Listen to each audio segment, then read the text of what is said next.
Good morning, beautiful people. It is Thursday, June 25th, 2020, the last day of a live show for us this week because we are off on a golf bachelorette weekend in the great state of Michigan. Yeah. Pure Michigan. What's that commercial? Yeah, Pure Michigan with Tim Allen. Yeah. We are going up to Lake Michigan. Yep. We will not say the city we'll be in because I believe it's going to be a pretty ratchet couple days up there, but we can't wait to get up there. We will not be having a live show tomorrow, so today is our last time to talk about a lot of stuff. We have a stacked card today. Howard Beck of Bleacher Report, senior NBA guy over there. Now, Bleacher Report quoted the Reggie Bush story about Vince Young turning down the Heisman after Reggie's Heisman was taken from him. Vince Young came in second. The Heisman committee said, hey, you want this Heisman? Because we couldn't give it to Reggie because he took a little bit of money to house his family because they wouldn't have been able to live anywhere, and he was kind of the star, but we had to take his Heisman. Would you want it, Vince? You came in second. And Vince Young said, no, that is not my Heisman. That's Reggie's Heisman. And then allegedly, if the story that I heard in the locker room that was confirmed by Reggie yesterday for that part, they also offered it up to Matt Leinart, who came in third. So after Vince was like, nah, then they go to Matt Leinart, nah. So if you look in the history books that year, there is no Heisman winner, but Bleacher Report posted about it.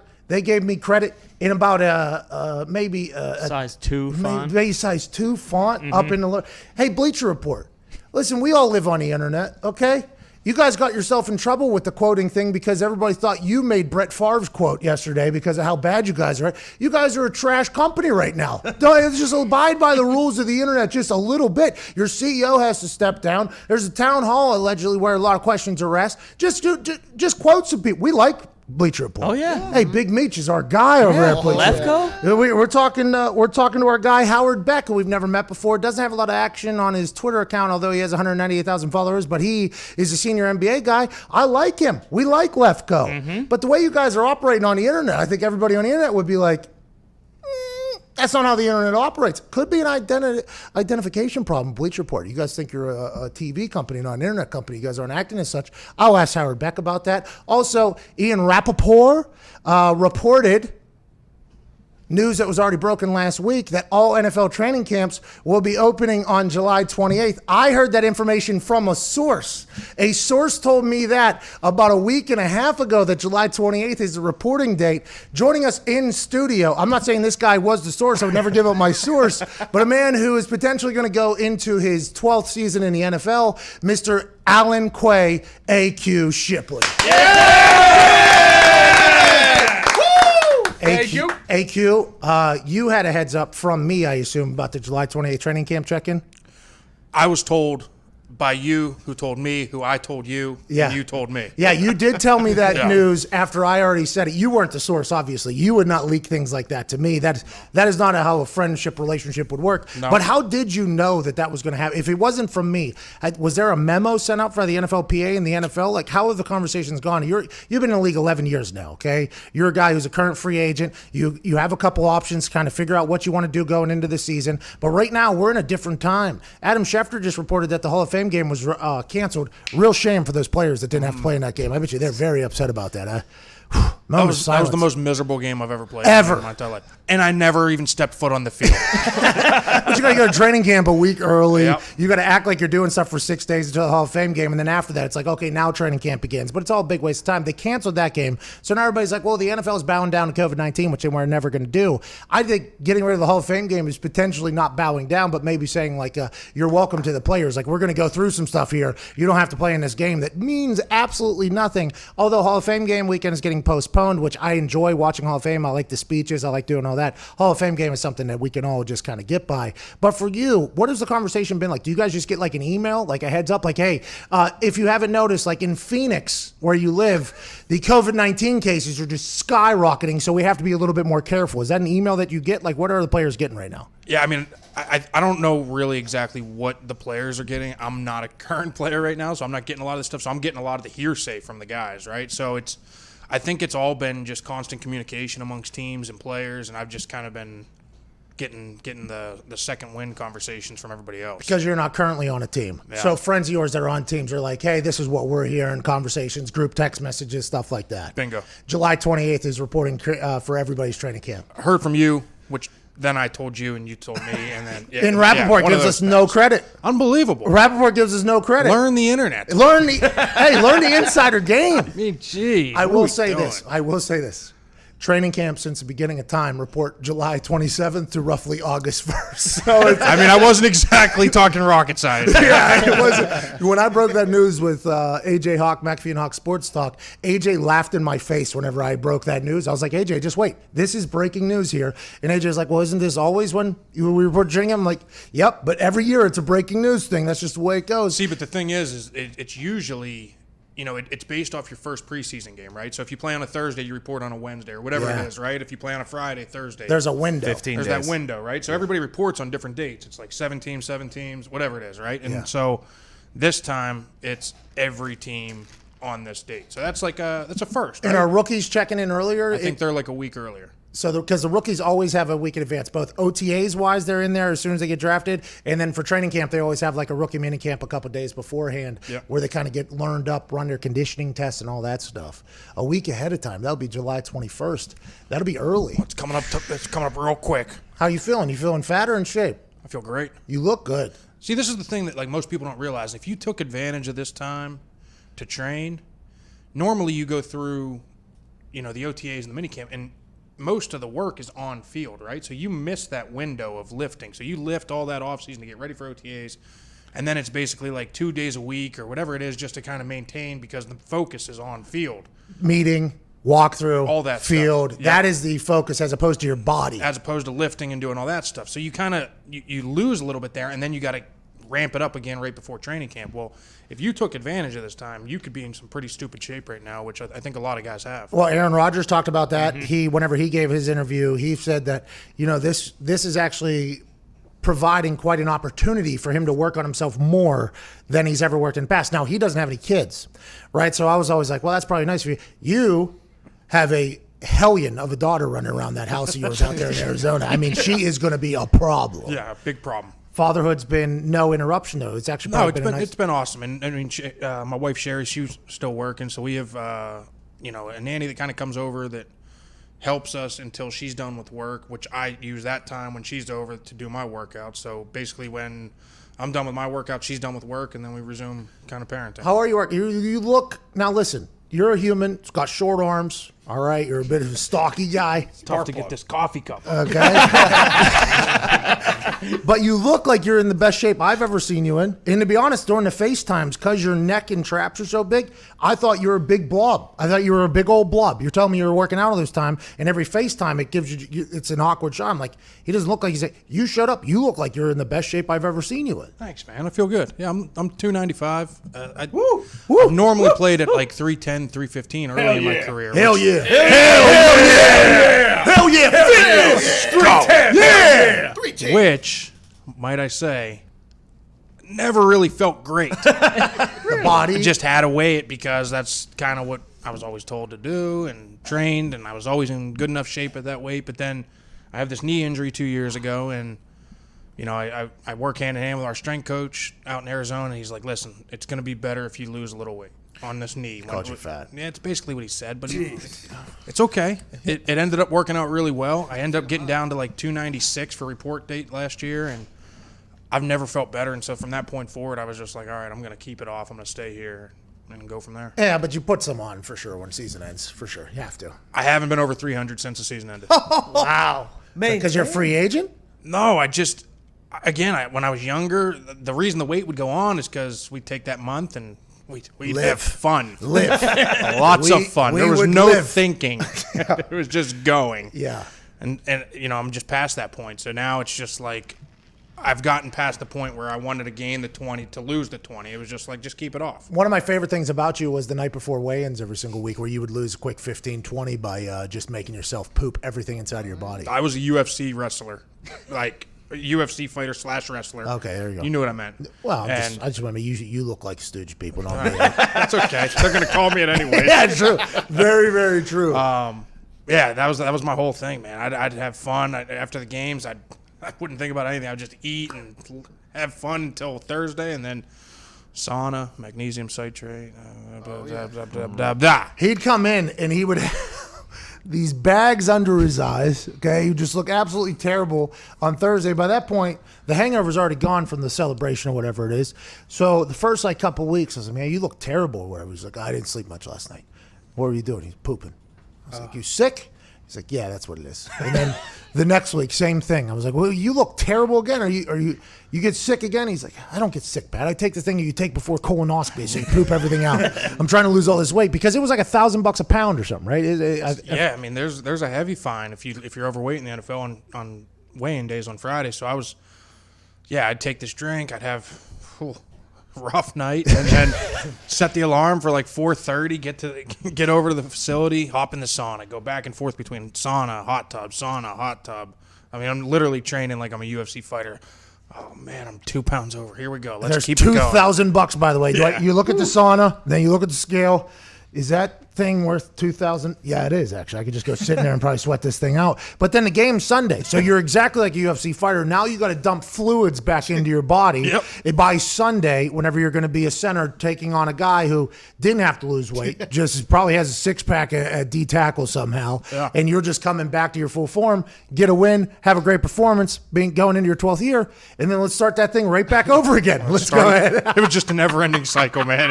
I felt like I was like when I first started playing football in like the little leagues and stuff, you starve yourself. You're walking around spitting in cups to like lose weight, and then your mom comes with like 6 candy bars and 4 hot dogs, and like, boom, I'm back up and then back down. It's like, oh man, here we go again. That weight scale thing for the big guys is a wild scene. AQ is nowhere near the first, last, or the only person that has to do that.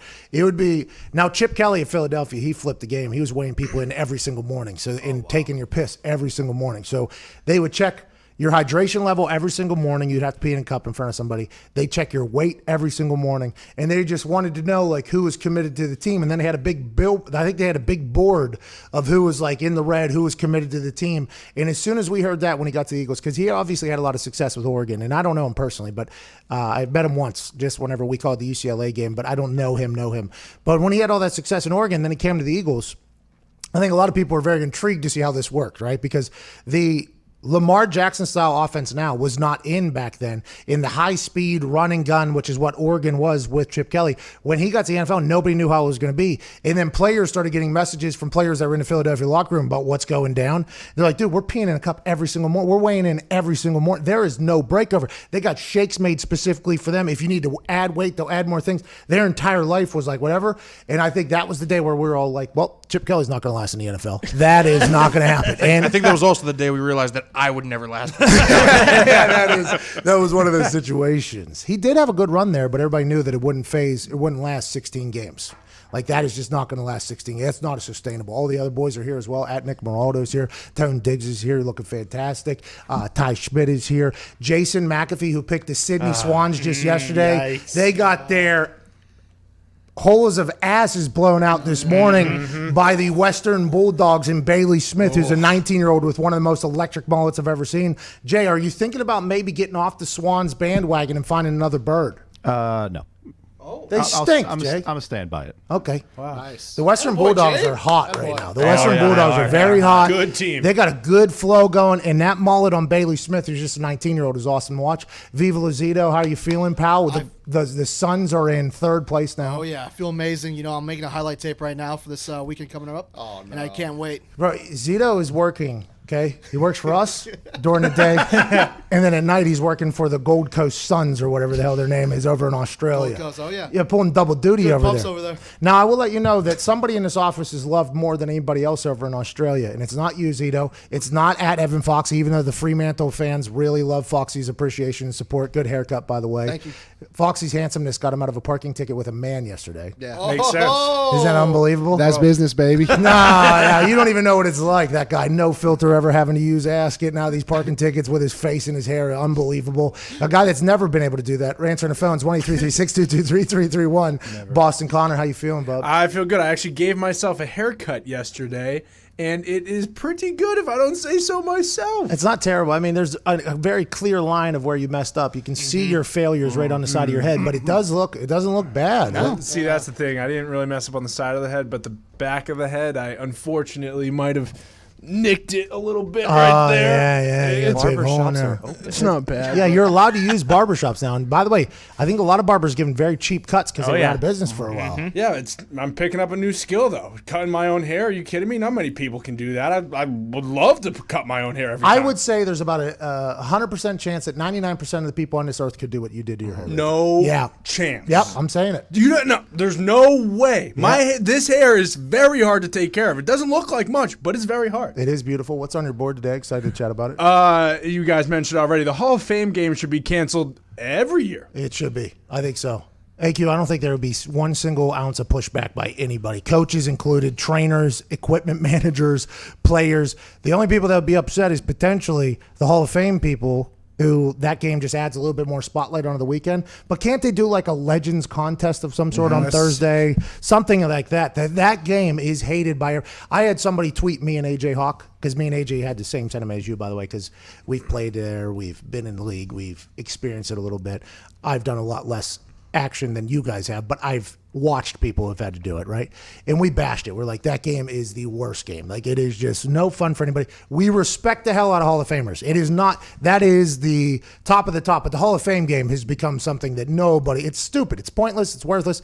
People watch the first couple snaps like, oh, football's back, and then they're like, oh, this is a bad game. And now, granted, it gives a chance to some people who wouldn't normally have a chance, but other than that, there's nothing to it. I had a couple people from Canton, Ohio, tweeting me, telling me that since me and AJ will never be in the Hall of Fame, we never really understand how important the Hall of Fame game is. Oh, come Had on. numerous Canton people tweeting me that. And I was like, you're right. That's 100% the reason why Aggressive. Aggressive. Very aggressive. Very aggressive. And by the way, if I keep talking to this microphone good and they keep showing my highlights, there's a chance I end up in there. But that's 15, just 20, Ohio. maybe 30, 40 years from now. I mean, there's a chance that happens. So that guy can go, Yeah, I maybe know sit exactly on what you one. mean. Yeah, the game's an absolute mess. I mean, Nobody knows the offense. Well, nobody knows the defense. You get there, a week early, and you go through the whole thing, and 9 times out of 10, the first teamers and most of the second teamers don't even get very many reps. It's 3 and 4, but then, which is fantastic for those guys. It's a great opportunity. There's a lot of accountants out there. A lot of Marketing people. A lot of marketing Yeah, people. of course. Car salesmen. Oh, A lot of nice. them out there. The future economy. Yeah, the future. Yes, bingo. That's exactly what it is. But the style of play is so trash. All anybody wants to do is get out of there. Commentators. Well, when you played, there was a field issue, correct? We didn't even play. Didn't even play. But we had to stand on the field and clap for the Hall of Famers while they walked in between us. I wouldn't have played in that game, by the way. I wouldn't have even played in that game. They brought in Michael Pilardi, who actually got a job with the Carolina Panthers now. Bomber. I don't know how he didn't do that. And I was kind of bummed for him that he didn't get a chance to punt on film because he was so good. I thought he could have a job. But other than that, it was like, this is just a waste. I mean, no disrespect to the Hall of Fame. Okay? No disrespect to the Hall of Fame. Just the game. Well, yeah. If the football olds are getting upset, then they can strap the pads on and play the Hall of Fame. That's what we game. should do. We should do like a Kirk Herbstreit That would be cool. alumni game. Exactly. Oh, that'd be sweet. You know what I mean? Put the pads on him. Get AJ Put up the there. put AJ Hawkins some pads. Give him a wheelchair so his knees don't blow out, and let him roll around, hoverboard around, and throw that big ass jawline at people's head. That is something I will watch. Except for this year, Duck versus Dalton would have been electric. They wouldn't have had Dalton in. They're paying him $3 million. He would have not been in there.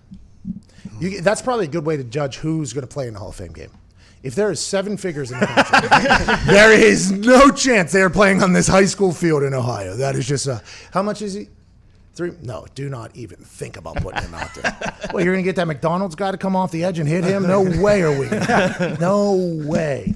Schefter did say that the NFL is going to play, though, which I think we all expected. The NFL is making this concession with the Hall of Fame game because it's early and because a lot of players, I would assume, don't really care about it, and coaches and equipment staff and athletic trainers and anybody else that is involved with the game other than the people of Canton, Ohio. We love the people of Canton, Ohio. Shout out to Hall of Fame. But that game is stupid. Aside from that, I do not see the NFL giving in to COVID-19 at all, and that is what Schefter reported on his podcast. The NFL is going to play. I'm very certain of it. Have faith in the league, the process, and testing and protocols are exceptional. Okay. You should see and hear how much is being done. Well, we can't. Daily saliva tests and PCR tests every 3 days, sanitizing everything, including the footballs. You can't believe all that is being done and prepared. Okay, so let's talk about sanitizing footballs. So what's that going to do to the football? That is going to do something to the football, I would assume, at some point. As a punter, I don't want the ball to be doused in hand sanitizer, maybe make it a little bit heavier.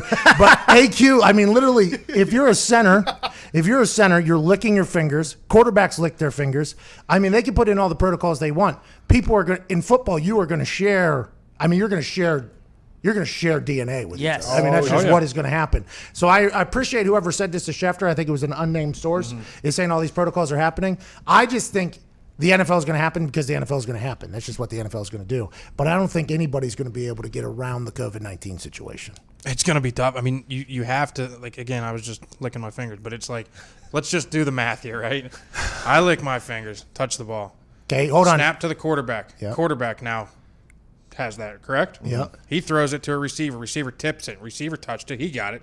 Tips to a cornerback. Cornerback catches it. Every time a DB catches a ball in practice, they throw it to 7 other people. Yeah. Touch.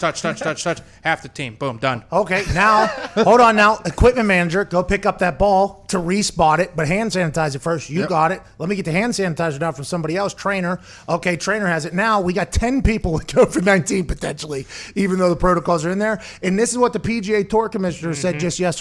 The PGA Tour commissioner, after Brooks Koepka, BK, a man whose friend has a popcorn company where he sent us some popcorn. Next level popcorn. I don't know the name of it. I should probably know that. I'm the host of the show and should probably give it a plug. Don't know the name of the popcorn. It was unbelievable. We got a package from Brooks with Michelob Ultra and popcorn in it, and he gave us like a howdy doody or whatever. Very nice of him. Never met him in person. Always respected him, obviously. He's a savage on the golf course, and he has a beautiful mustache right now. He withdrew from this weekend's tournament because his caddy had COVID-19. Then immediately after that news was made, and Brooks Koepka, a pretty big name in the PGA. Whenever that news came out, the PGA Tour announced that the commissioner would have a press conference at 2 p.m. So everybody on earth, immediately upon this happening, was like, PGA is going to cancel. Even the PGA can't do this. If the PGA can't do this, when you got social distancing built into the game, literally golf is built social distancing sport. If they can't do it, then how's the NBA? How's the MLB? How's the NFL? In complete flip spin zone, the PGA Tour commissioner came out in his press conference and said, nah, we need to learn to live with this virus. This virus isn't going anywhere. You're going to have more positive tests going forward. We will ford the river, says Jay Monahan. And I'm kind of intrigued by this all because I am no doctor. I don't even know if I've ever been to a doctor that wasn't a team-issued doctor, if that makes sense. I'm not even sure I know. Have you? No. I couldn't. Probably. Even to this day, like if I have to do something, I'll text the Colts people and say, hey, can you hook me up with a doctor? Like, yeah, here's our team. I don't think I know nothing about the medical field. This is a very ignorant comment, but I feel like I'm a pretty good person at reading the room, okay, and reading what other people are saying. I think the COVID-19 thing is going to hit everybody. And I might be wrong in thinking this, but I think it's going to hit everybody. And it's going to get to a point where it's like, okay, are people getting hospitalized and killed like they were the first time COVID-19 come? You have to read that. If they're just getting sick and they're getting over it and we have the protocols in place, Dr. Myron Roll told us, I think this is just going to become something where that Jay Monahan said exactly what in like a year from now, everybody will be like, PGA Tour had it right. Everybody's going to have to deal with it. We're going to have to figure it out. Will it be a 14-day quarantine forever for anybody that gets it? I don't know. Probably not. Let's assume or hope that a vaccine comes soon enough that can kind of dispel anybody's fears. But Jay Monahan did exactly the opposite of what everybody thought he was going to do. And is he the first of many? Sure feels like it. Sure feels like this is what's going to go forward. And time will tell whether or not this was a death sentence or the right sentence. And I like whenever something like this happens because nobody expected. The internet got flipped on its head. Oh, PGA's canceling. Jay Monahan goes, nah, dog. Yeah, hold on. Nah. This thing is going on. It's like, well, you will be judged by this, and we will see how it plays out. Yeah, he was like, yeah, we've had like 2,800 tests or something like that and 3 positives, so we're going to keep going. But haven't other commissioners too, correct me if I'm wrong, been like, there are going to be positive tests. And if there's a positive test, the whole league cannot stop because of a few positive tests. Before we get to our first radio break here that we have to get to, because we've got Howard Beck of the Bleacher Report fame, senior NBA writer over there to talk about the Orlando thing. I had a friend of mine text me last night. He said, honest question, Pat. Would you rather have herpes or COVID-19? Great question. I'm taking COVID-19 every single day of the week. Is that what you would have said 2 months ago, though? Probably not. Probably. I do not want herpes. He put me in a pickle. I was very high whenever he asked me. And I didn't think. I was like, Dad, give me COVID-19. And he was like, yeah, would you have said that 3 months ago? We're in a very different time now. And I think it's going to continue to evolve as more stuff comes out. But if the Phoenixes of the world keep yodeling, because they got big barbarian meathead looking dudes that just don't think it's real, now they have hands 99 days after this thing started. Oh, my. Oh, my. It's not even on. 24 minutes after the hour, we got to get to a break. Howard Beck, who I've never heard of either, joins us on the other side. Senior NBA writer for Bleacher Report. I've gone through his stuff. The guy's got a good brain. Can't wait to chat with him. This is the Pat McAfee Show, Thursday, June 25th.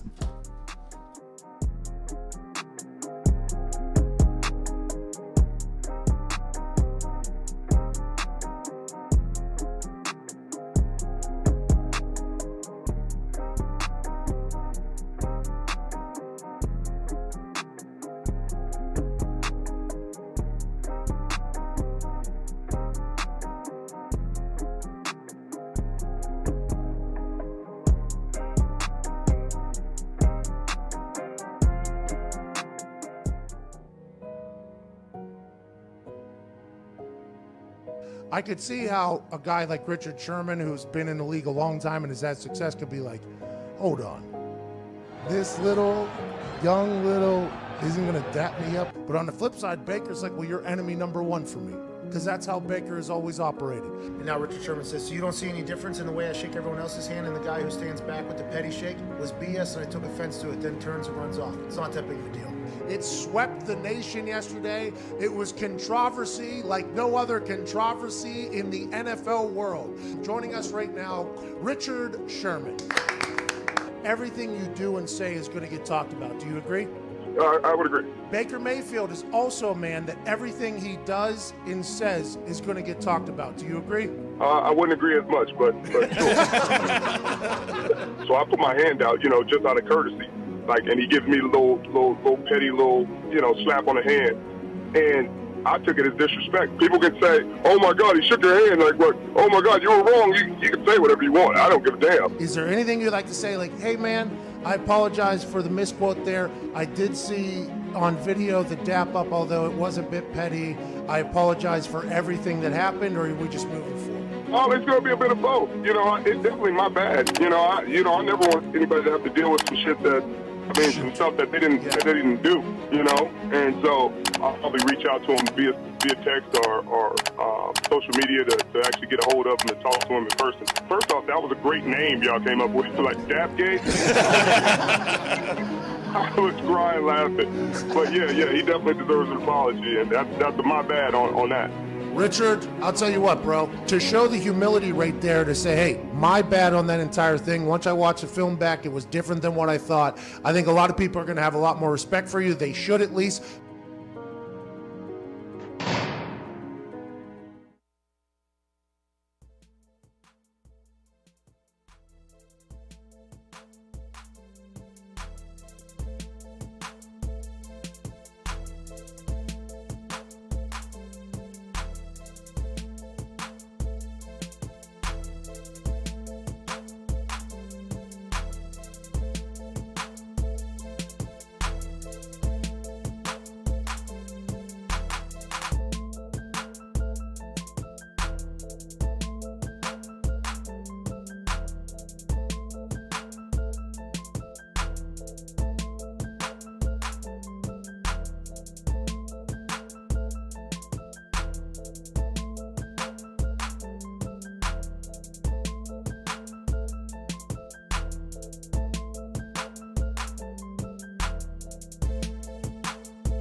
Attaboy.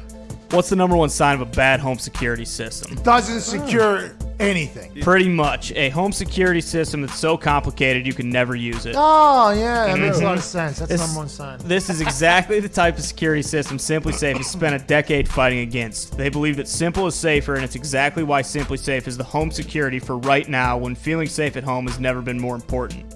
SimpliSafe was designed to be easy to use while protecting your whole home 24/7. Order online with the click of a button, open the box, place the sensors, plug it in, and your home is protected around the clock.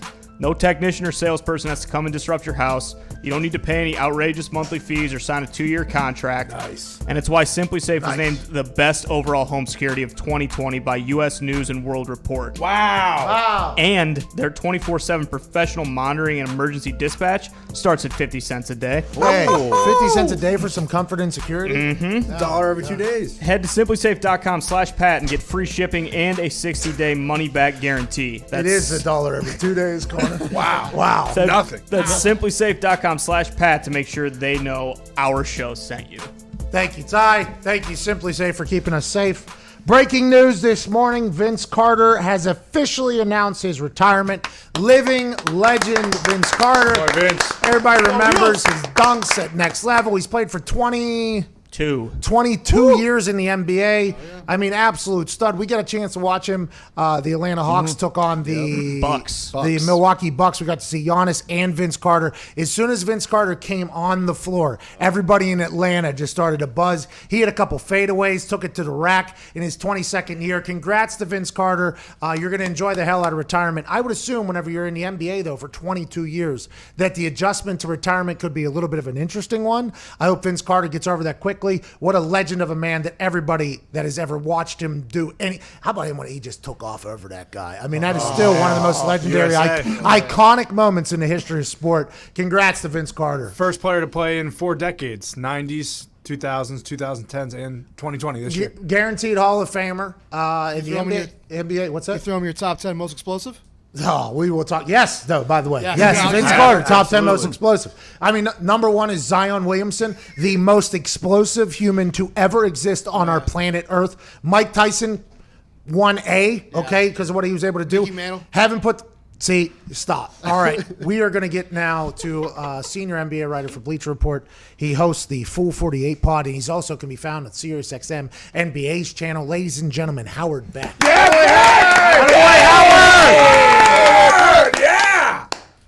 Howard, How are you guys? I'm Thank you for excellent. that. Hey, no problem, Howard. Vince Carter announced his official retirement. I think everybody kind of assumed this was going to happen when COVID-19. He had been on a lot of interviews talking about how that last 3, he kind of knew that was it. Big official announcement today. Any reason in your eyes why he announced it today and didn't hold off until potentially the Orlando thing came back? No, I mean, listen, Vince pretty much made it known that this was going to be his final season when the season started. So that was clear. The only thing that was unclear was once the season was suspended, whether the Hawks would get a chance to take the court again, and therefore whether Vince would get a chance to take the court again. So I think out of deference to all the uncertainty that we're all living through and waiting for the league to make certain what their plans were going to be, they just held off. Now that we've known it was going to be the 22-team plan, which excluded the Hawks for a few weeks now, so they could have made this announcement any time, but maybe it was just a matter of dotting I's, crossing T's, or whatever. But there's nothing unexpected about this, and I don't think the timing is indicative of anything in particular. Vince Carter, absolute legend. Let's talk about those 22 teams going down to Orlando. Great shrubs behind you, by the way. Good tree game. That's a very good tree game. I can tell you take care of your lawn. Here's a couple players that have said they will not be going. Trevor Ariza, because of his child custody situation. Bertans is saying no because the potential 2 ACLs and the risk factor of going to Orlando. Avery Bradley has said no. But here's some players who have already tested positive for COVID-19, and they said once they get cleared up, they're heading in there. They're excited to go. Jokic, Brogdon, Jabari Parker, Alex Len. Is that kind of the narrative that you're hearing from most of the NBA players? It's like a lot of guys want to play, I think. And that's why when Kyrie and Dwight and Avery Bradley were coming out talking about how they didn't want to play, is the overall sentiment of the NBA and the NBA players that they want to get this thing done? And is that why ultimately the deal got done?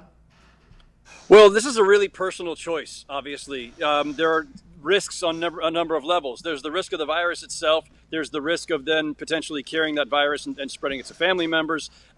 There's the risk of injury. Guys will have been off 3 to 4 months. And this is a pretty quick ramp up, relatively speaking, especially considering this is not like a normal off season where guys could work out and get in runs and play pickup. Everybody's been, shut out of gyms and everything else. So there's an injury concern for guys as well. In Bertans' instance, he's a free agent this summer. This is his first major payday that he's, eligible for. So it makes sense that he might not want to add in that risk right now, especially when it's going to be for basically 8 games. This is, the Wizards have the longest of long shots, them and the Suns, to make the playoffs. They're there basically just to fill space, give the NBA some more TV games, and make some of that money back. And so the Wizards have no shot beyond those 8 games. So what do you? It's like a glorified exhibition season of 8 games packed into a couple of weeks. Why would you risk that if this is your first potential payday? So guys who aren't going, it's for a variety of reasons. It's you listed some of them. Those are personal choices. The union as a whole can sign off on it and say, yeah, we want the league back. We want this season finished. We want a champion crowned. We want the NBA to recoup the $900 million to $1 billion that they're hoping to recoup by playing out this Orlando bubble scenario. Billion. But every individual player's got to decide for themselves whether the risks, are worth the investment. What do you think the play is going to be like whenever it gets down? Because it is quite a ramp up that they're going to have to get into, and they have been off. Now, there's reports that a lot of teams have been playing and getting games together and runs together even during the quarantine to stay on top of it. It has also come out via an ESPN article that Zion Williamson is going to surprise people in how good a shape he's in. I can't wait for that. But what do you think the gameplay is going to look like? Do you think it's going to be bad basketball? You think it's going to be good basketball? And who do you think this favors? The who it favors is impossible to answer because you could spin that any which way. You could say it favors the veterans because they've been through every kind of situation. They have the know-how. Even if they're not in the best of shape, they know how to play at an effective level. You could make the argument that it favors the young guys because they could spring back into action more quickly without as much risk of injury, and that maybe it's easier for them to get back into playing shape. There's no good answer there. There's no definitive answer there. But in terms of the quality of play, I'm not optimistic. I'm not optimistic. Like these guys, this is the longest any of these guys have gone in their lives without playing basketball. And I know people just assume you got all these NBA players, they're all making millions, and they've got mansions with full gyms and basketball courts and everything. Yeah, yeah. No, that's not the way. That's not the way this works. What? Most guys do not have gyms in their houses. Most of them were not even at their primary residences. Really? They were in their cities where they play, which means they were in apartments that they're renting in big apartment buildings with no gyms or gyms that were shut down because everything was shut down. I thought they all had gyms. So, point being, even if you. A lot of guys didn't even have access to basketball rims. But even if you had access, even if you were shooting, even if you were staying in decent shape, it's not the same as basketball shape, and it's not the same as practicing with your team on a day-to-day basis to have that rhythm with each other. So chemistry, conditioning, all of these things are going to be problematic. At least those first couple of weeks in particular, I think it's going to be pretty sketchy basketball by NBA standards. It is alleged that Braun was having runs at the guy who owns LA Skechers. No, Gear. LA Gear. The guy who owns the LA Gear shoe company. I guess he has a massive basketball court that some teams who travel in to play the Lakers or Clippers actually do their shoot around at. It is alleged that some teams have done that option where they've met up in cities at gyms. What are you hearing about that? Because I would assume that is going to be a hot topic of conversation if some teams are at mid-season form and some teams are not at all. I can assure you, yes, if not full rosters, at least partial rosters of some teams have been working out against league strictures. And I'm sure if I know about it, the league knows about it, and I'm sure the league is turning a blind eye because they really just don't want to mess with it right now. I'm sure they're not happy about it either, but what are they going to do? They can't police, every player and every team in every city. And listen, it's in the league's interest to want teams to come back playing in a decent form, right? So maybe they're not that mad about it. It's not great from a pandemic standpoint, from just a risk standpoint for the virus. And listen, the number of guys who have reported positive around the NBA over the last couple of days, it's really kind of started to spike again, which is interesting. You wonder why now? We've gone months without hearing of any NBA players testing positive. Maybe it's because we're getting so close to the bubble and people are talking about needing to be healthy going in. Or maybe it's because they've all been gathering more recently in ways that they shouldn't have. Well, and also maybe because they weren't getting tested. Possibly. Right? Because I think that is something. They're probably starting to test the guys now because, hey, we're all going into this quarantine together. We need to at least get guys tested so if they have it, they can do a 14-day lockdown. Right, but my point being, if you had caught it anytime in the last couple of months, you would have known, right? It's not just the testing. There's the symptoms, too, for most people. I think that the uptick in NBA players testing positive is at least in part due to the fact that guys are starting to get back into their routines, and in some cases probably practicing with fellow players when they're not supposed to be, and maybe that's causing the spread. I mean, I'm only speculating, but yes, for certain, to answer your original question, yeah, some teams are getting together outside of what the NBA has allowed. Last question before we let you go. Can't thank you enough for your time here, Howard Beck. And once again, the backdrop. I mean, you had sun coming down on you like you were a damn angel there for a little bit. I had to reposition. It was beautiful. It was like you're coming down from the clouds. Let's talk about legendary ass beater, J.R. Smith. It is said that he is going to be on the Lakers because Avery Bradley is out. They have a pretty deep guard team, though. Is that something that's going to happen? And is that because of his friendship with Anthony Davis, LeBron, his comfort in possibly that system? And is that why J.R. Smith's going in there? Because we are big fans of J.R. Smith over here. Are we 100% likely he's going to be a Laker for this thing? I don't know if it's 100%. Listen, they've already got Dion Waiters on that roster too. So, how many times you want to roll the dice on players with a little bit of volatility to them? The Lakers have to decide how much of that to deal with. But J.R. Smith, for all of his eccentricities, let's say, is an effective player who has won alongside LeBron at a high level, who is familiar to LeBron in particular, and he's a veteran. He's played in the finals multiple times. I think it's important at a time like this that if you lose a veteran like Avery Bradley, you want to bring in somebody who's got deep postseason experience. That outweighs anything else that might go along with that. And obviously, JR, had been out of the league for a little bit, but. I think it's more likely than not that he ends up with them down in Orlando. Okay. Yeah!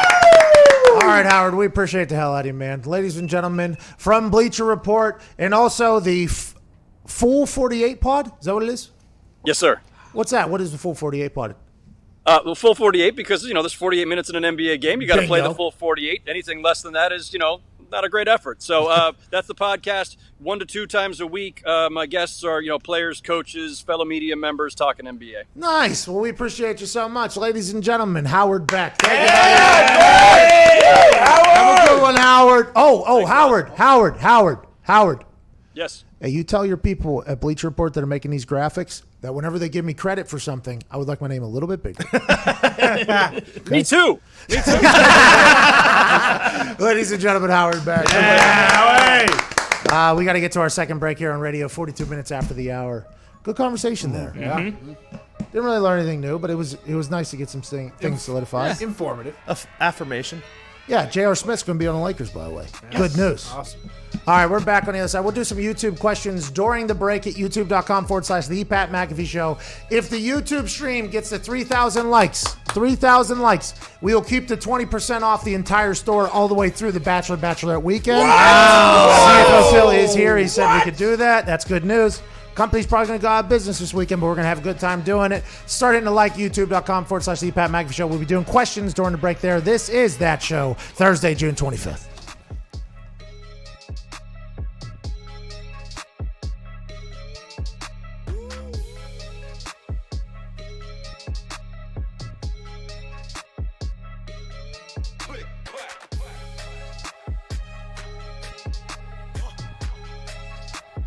All right, welcome back to the show. Every once in a while, we like to dive deep into the annals of the most beautiful part of the internet, the YouTube comment section, for some YouTube. Boom.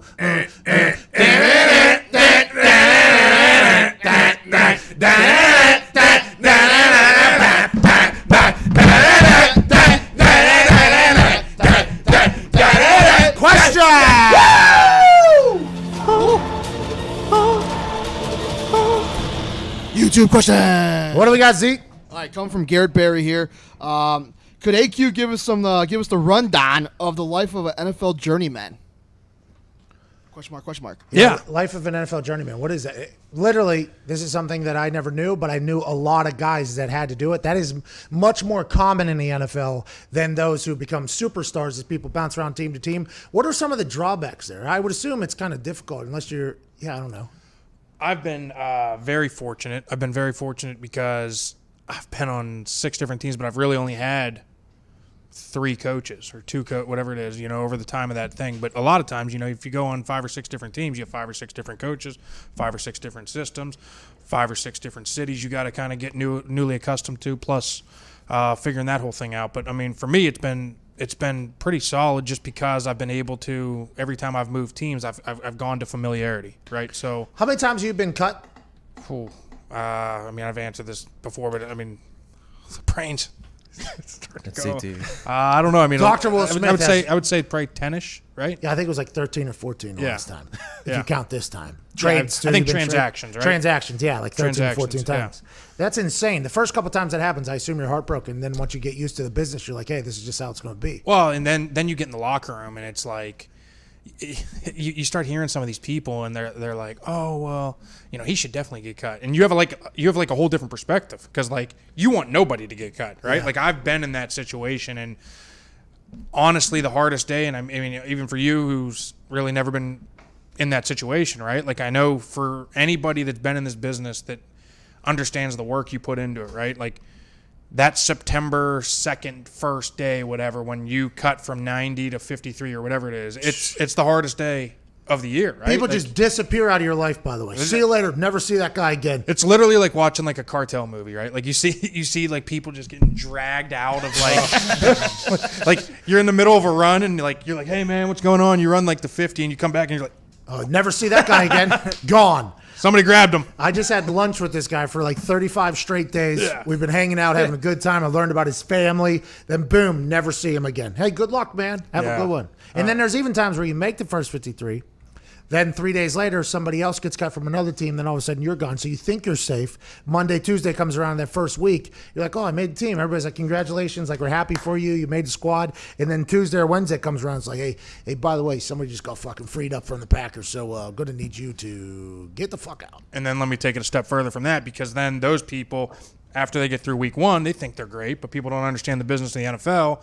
And after week 1, contracts are not guaranteed for the year. So vets can come now. Now this person who was a second-year guy, we just kept him on the roster for week 1, and then boom, we're cutting him to bring in a vet so we don't have to guarantee his contract on week 2. So then there's a whole nother list of deals on week 2. Yeah, it is you got to keep your head on a swivel out there unless you just punt a ball 4 miles every time you swing at it. What's up, Foxy? AQ, is changing quarterbacks a big transition? So it's just, the only thing that's different about it is just understanding what they want done. They're very finicky people. Hey, you heard about Tom? Tom puts actual towels down people's pants. Oh yeah, No more ass sweat. That's insane. I didn't know that happened. Did any other quarterbacks do anything like that? No, nothing really that crazy. But it's just everybody wants something done differently, right? Somebody's like, hey, listen, you control the mic point and how we're gonna kind of roll protection. And then other guys are like, listen, I got full Trump mode. You make the call quick. Just make it quick. So if I like something else, I can change it. Or what would you prefer? I like having a second set of eyes. So Carson Palmer was the best at that, and it's just I make the call, boom, and then I make it quick. I don't have to think about it. You don't have to overthink anything. Boom, you make the call. If he likes it, cool. If he doesn't, hey, no, go to there. You know what I mean? Yeah, and it's also not on your ass either. Right. Yeah. Right. Well, fucking Carson. But as we all know, quarterbacks never make mistakes. Bingo. Bingo. Oh, yeah.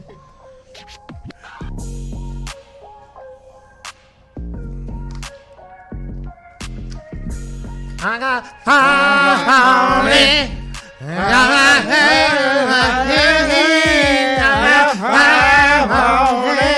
not that song, but damn close. Damn close. If you are listening to this show right now, which you are, I want you to take a second and look down. When was the last time you shaved your junk? It's been a while. Don't lie. Let's take a second to thank our sponsor, Manscaped, for holding you accountable to get rid of the funk and shave your junk.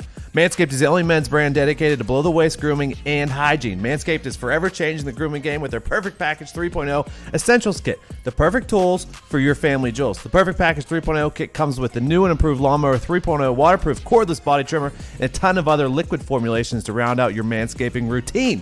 Subscribers get a new replacement blade refill for your lawnmower trimmer delivered to your door every 3 months, making sure your trimmer always stays fresh and clean. This is the perfect package for your perfect package. Get 20% off and free shipping with code America at manscaped.com. That's 20% off and free shipping with code America at manscaped.com. You'll get that Lawnmower 3.0 going on your pubes, and you'll just be like, you know what, might as well take this thing all the way down to the ankles. So smooth, so clean, so beautiful. Shout out to Manscaped. We appreciate the hell out of you. Also, big breaking news on this show. Let's go. As of about an hour and 30 minutes ago, the Kentucky Derby. Okay, the Kentucky Derby has announced the 146th running of the Kentucky Derby and Kentucky Oaks will be held September 4th and 5th with spectators present. Now, we can all agree that that last line could very much be a lie, but I like whenever they say stuff that makes us feel good. Why I currently hate Foch is because he said something that didn't make me feel good. Kentucky Derby, normally May 2nd weekend. They will now be September 4th and 5th. Good for Kentucky Derby making this thing happen in front of spectators. That's a beautiful time to go down there. The mint juleps stink. They taste like ass, but it is great to be drunk around a bunch of hoity-toity people who think they know everything about horse racing. The first week of the NFL is September 13th, so do you think you'll still go down there with Tom and Aaron and AJ? Yeah, it's interesting because I thought there was a chance I'd potentially get involved with the Aaron Rodgers Kentucky Derby crew because I was trying to work my way in. I was trying to weasel my way in there through AJ. I'm not sure if I was invited this time, but that week before the season starts is always an off weekend. So that weekend is the cut weekend, by the way. That is the cut weekend. Maybe some guys want to let loose, get away a little bit. Hey, how do we get COVID-19 before the season starts? Let's go to where there will be a bunch of spectators and get incredibly intoxicated. Congrats to the Kentucky Derby coming back with a set date. And we got a lot of things lining up here. July 8th, we got the MLS. Okay, July 21st, we have the NFL rookies reporting. July 28th, we have NFL veterans reporting to training camp. July 30th, we have the NBA bubble starting down in Orlando. July 23rd, we have MLB baseball starting. July 1st, we have spring training 2.0. I mean, everything is starting to cook. Now, the PGA said we are just going to go ahead and go forward. Now, the Kentucky Derby saying this is when we got our horses and ponies racing around a big-ass track. Big-ass track. Huge. I've been down there a couple times. I've been in the infield and on the outside of that thing. It is a sweat fest. What's better, inside, outside? Well, the inside, you don't really remember much. It's kind of a promoted behavior in that infield where you don't really remember much. But, boy, if you wake up and you have just a massive amount of cash in your pockets, you're like, guess I picked the right pony. You're like a genius in there. But on the outside, you got all the hoity-toity hat. It's kind of not really my scene. But if I'll take that back if I get invited to be with the super hoity-toities up at the top. I'll go up there with my jorts on if I have. Possible triple crown this year with Tiz the Law. Strong horse. Strong. Yeah, horse. ran this past weekend, I think. Dominated. By the way, also, it's a closer. So that is what you need whenever you're going to be a potential triple crown. There was a horse. I heard a story. It was on ESPN. Like 10 friends bought it for $75,000 and it almost won the damn triple crown. It was not that long ago. I think that's probably the dream, right? Whenever these guys get into horses. Oh, yeah. Because I have been almost baited into buying a racehorse, by the way. Like $10,000. Hey, you want to put up $10,000 to get in a racehorse game? And I'm like, they're like, oh, could. Now, listen, think about this horse. If this horse runs well, which we think it will, it's a good filly, it's young, it's got a good body, we got a good trainer on it, your $10,000 could potentially 100x because if this thing wins, its sperm is going to be worth more than 10 per drop that it drops out of its penis. I'm like, really? And then he almost got me, but I didn't because I didn't know anything about horses. And just like, I mean, what was that thing? Bitcoin I could have got very early. Yeah. Could have bought a full Bitcoin early, got offered. I said, no, I don't know anything about it. Would have been worth, I think, like $4 million at this point. No big deal. What are you going to do? How about Moroccan argon nuts? Those could have been McAfee's Moroccan nuts. Not the argon oil. Yep. Knew the guy, knew the plug. He's probably a bazillionaire at this point. Could have been me. For sure. That could have been me.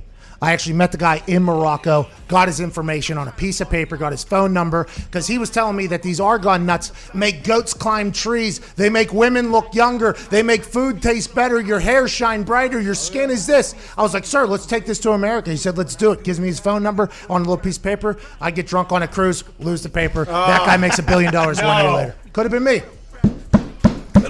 Hour 2 is on the other side. This is the Pat McAfee Show. This is stupid.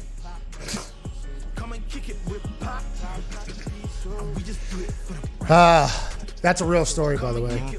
Tough. It's fucking tough. It's tough. He didn't throw in golf's first major, I think, is coming up here, isn't it? Yeah. We're live right now. If you want to say it, go ahead, break some news. Break it. Break some news, AJ. Break it, AQ. Go ahead. AJ. Sorry. That's tough, actually. Both A. Oh, no. Break it, Big A. AJ was not invited this weekend, though. Actually, he was. He was. He was invited. Declined. He declined. AQ. Sorry about that. Come on, A. AQ, break the news. AQ, we're on a show. We're fucking doing a live show right now. here. People Come are looking on, at you. Big A, Break do the it. news. My neck really hurts looking back at this thing. Stop looking at you. Just break the news. I don't know when the first golf major is. I can't break this. I think it's in August, so. Is it in August? I think But I so. know it's coming up. It is breaking coming news. up.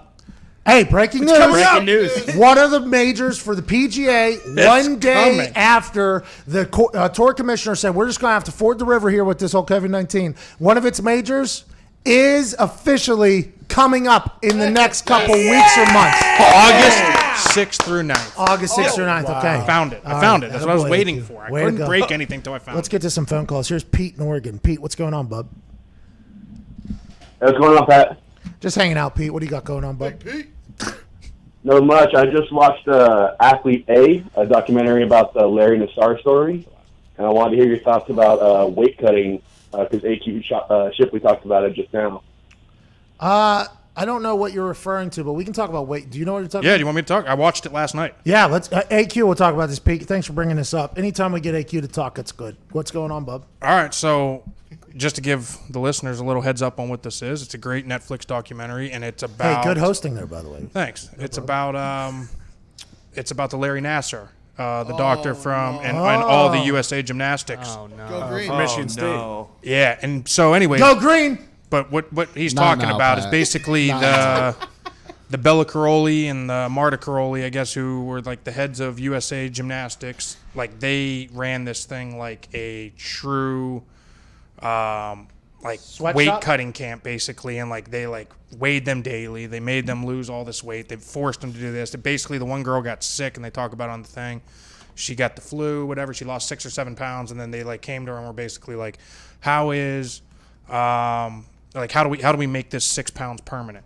And so like they basically didn't care that she got sick, and like da da da da da. So now I'm gonna throw it to you. What do you think about this? Athlete A on Netflix. I will watch that. Anything that involves Larry Nassar and that type of stuff, I will watch strictly because how can a human be that despicable and be hired by Michigan State for all those years? You know what I mean? That's kind of what a lot of people think is like Michigan State hired that person. And then you start bouncing around the Big Ten and you're like, well, Hey, I'm going to interrupt real quick. So it goes a lot deeper than just Larry Nassar. When you watch this, it's crazy to see how deep this thing goes. The Indy Star yes, broke the story. broke the story. So they're like they're the focal point of this whole. Congrats to the Indy Star, by the way. They're the ones that kind of led the entire initiative against Larry Nassar being this serial predator, basically, on all these gymnasts and using the shield of medicine to do it all. I mean, despicable, disgusting guy. The Big Ten has had some issues, obviously.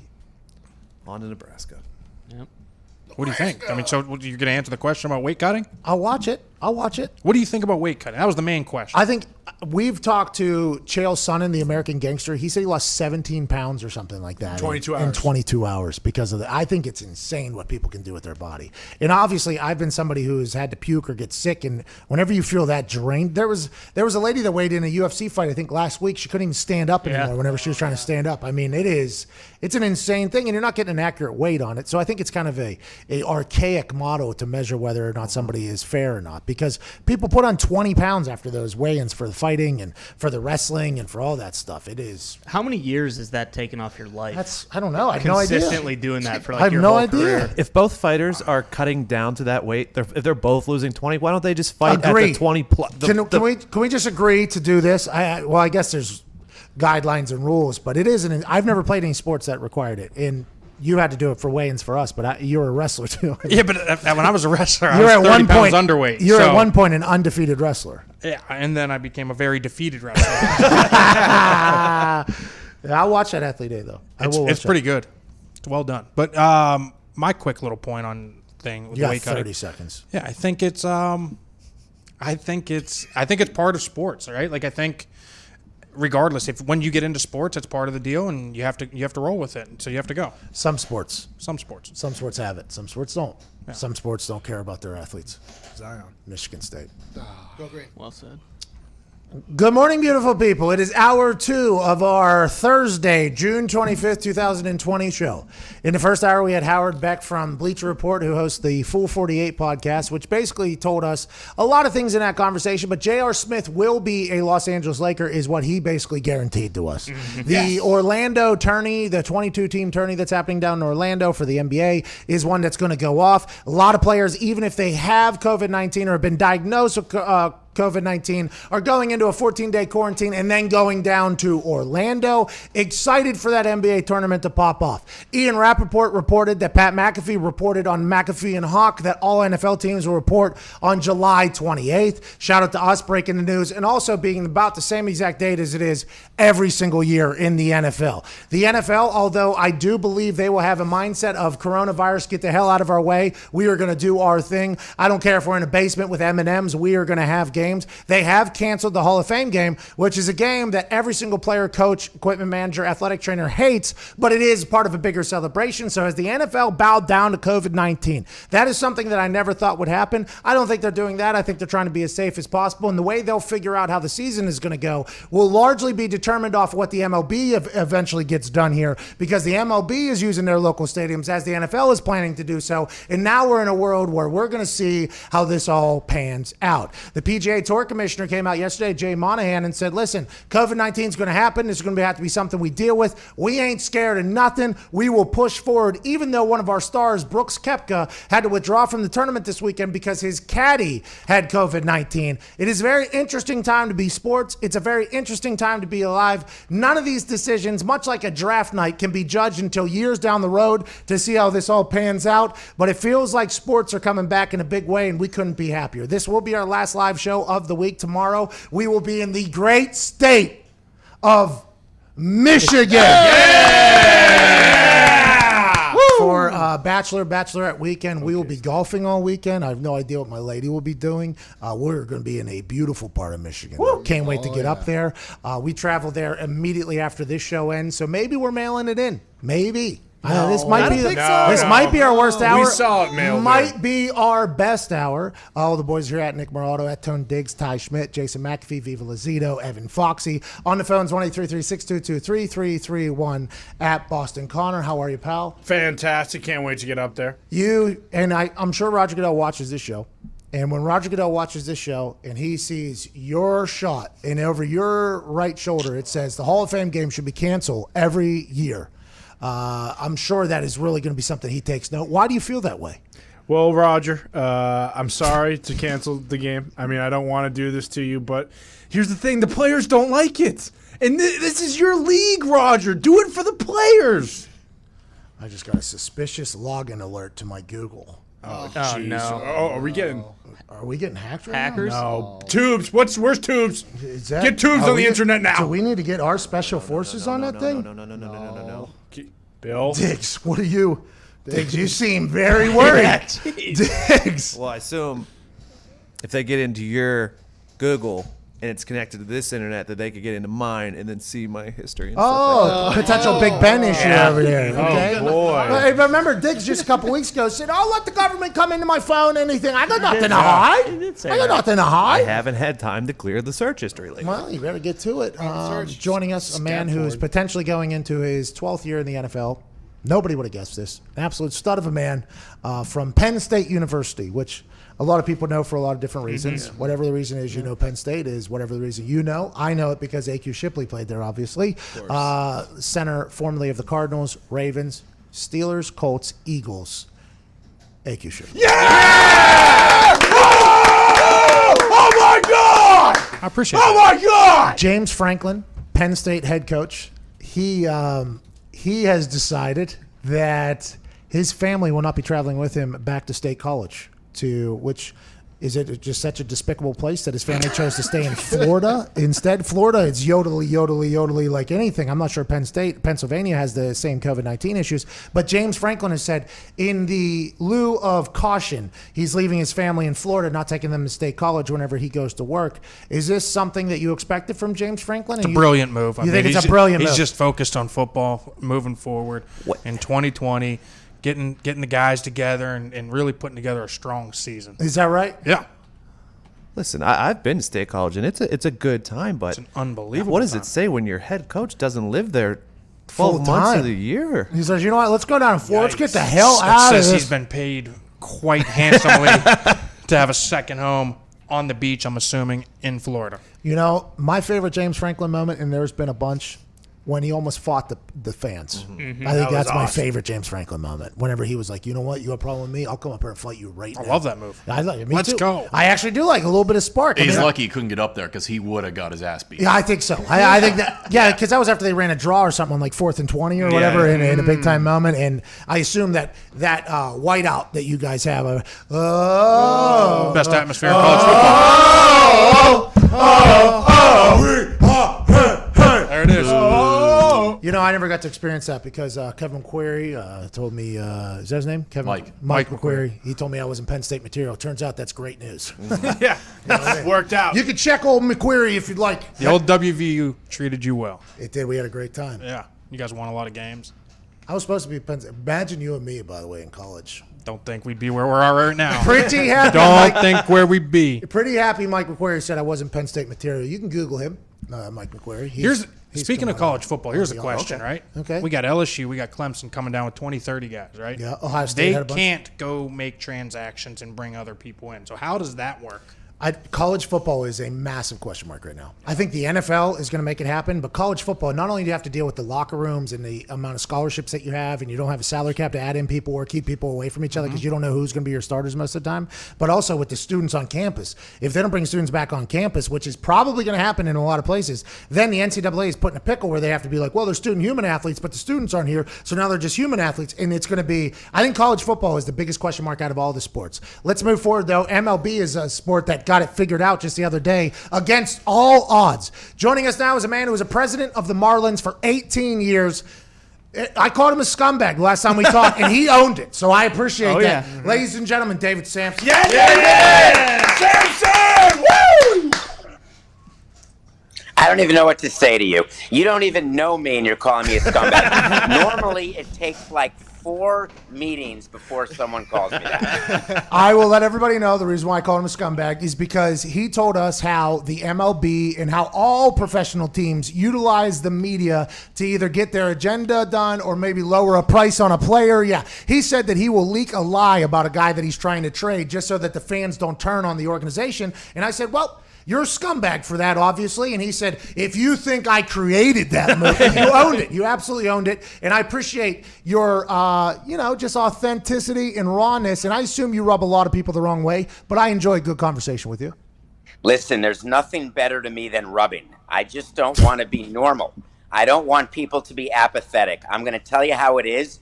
You may agree, you may disagree, but at least you're going to be informed. Okay, I can respect that. 18 years as a president for the Marlins. That's a very long time being in the business of the MLB. Did you assume that they were going to get a deal done? And did you automatically know that it was probably going to be around 60 games? And is that why the MLB came out with 48 to begin with? Because they knew they had about 12 games to move if they needed to get into Pawn Stars leverage game.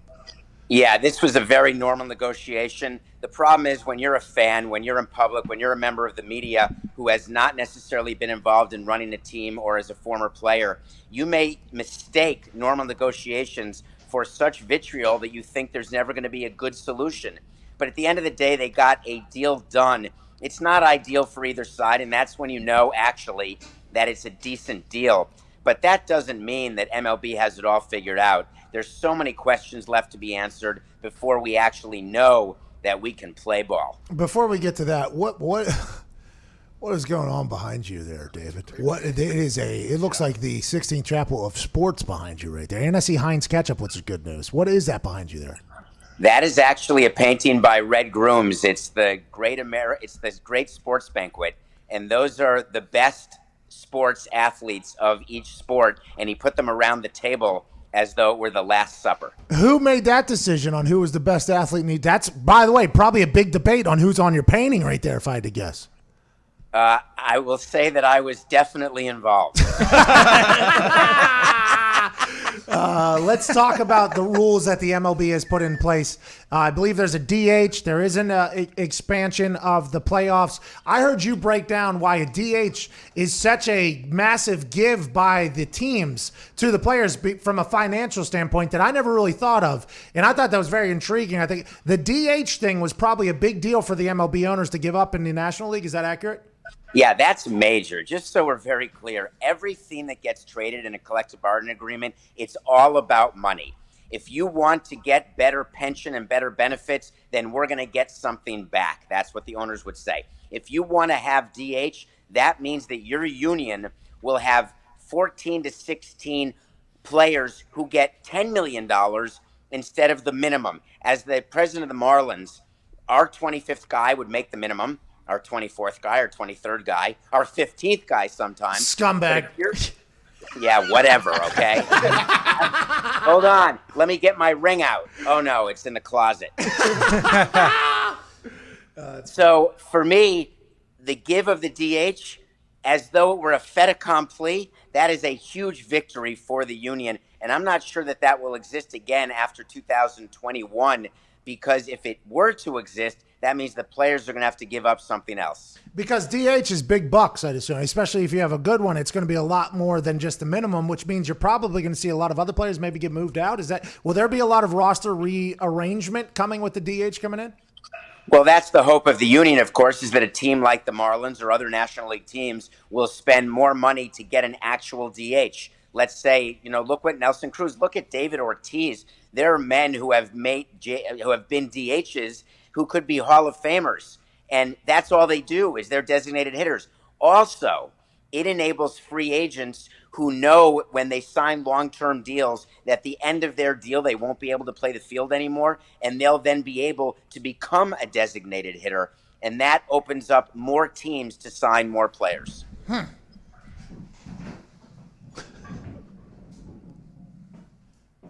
What would I make as a designated hitter if I'm good? What does a good designated hitter make? I just want to know, are you sticking your stomach fully out right now, or are you sucking it in? I'm built like a barrel. The gut is currently being sucked in right now. By the way, that's a great stance. You're a little bow-legged. I'm not sure what's going on at your tuchus region. I would say you're about $150,000 a year. That's come with a bigger bank than that, Samson. Let's talk about, you said bow-legged. That's interesting. That moves into the next conversation. You said something that was completely outrageous about LeBron James. I mean, you went after LeBron and him setting up these team workouts. You said, if you're the NBA, you've got to look into this. To me, this is as serious as PEDs, and this is as serious as sign stealing by the Astros and the Red Sox and the Yankees and every other team. Okay, you just want to make sure everybody knew that everybody was doing this. Now, before you take this as a bad take, let me explain why it's not. The whole point of PEDs and sign stealing, why it's an issue, is that leagues try to do is make sure there's a level playing field where the biggest differentiating factor is the talent of the athletes and the talent of the front office. So you're saying you're putting this on the exact same pedestal as PEDs and banging on garbage cans and robots deciphering signs and stuff. You're putting him organizing workouts, which I think is a talent, by the way, to get access to a house, get it safe. I think that's a talent. I don't think that is against the rules. I think that's good that you're putting it up there against PEDs and everything like that. I'm sorry, what exactly talent are you talking about? Hi, this is LeBron. Get your ass over to this Bel Air mansion in 20 minutes. Click. Boy, Talent. that's a real talent you got there. You don't. I think whenever you say something like that, I mean, you're differentiating the seriousness of what PEDs are versus the sign stealing versus guys running workouts. It's not just LeBron, by the way. It's been said that almost every team is having these workouts. I think that is why it was a bit of an eye opener for me. Yeah, so I'm not giving in, and here's why. The problem with PEDs and the problem with sign stealing by hitting the garbage cans, notice in baseball what players were upset about with the Astros. Not the fact that they were stealing signs, because they acknowledge they all steal signs. They were upset that they took it too far, the Astros did. PEDs, everybody was using amphetamines. Everybody was using something to get by in baseball. But then they changed the rules, and there were players who could have been way better if they took steroids, but chose not to. Therefore, these rules are meant to keep the playing field competitive. If you are the Lakers, the biggest issue with the restart of the NBA season is the fact that you don't know whether or not you will have that same mojo that you had during the first part of the regular season. There's no momentum going into the playoffs. There's no rhythm. Therefore, if you are allowed to practice as a team, as a unit, not individually, but as a unit, you've got an unfair competitive advantage over teams who could not organize those types of workouts.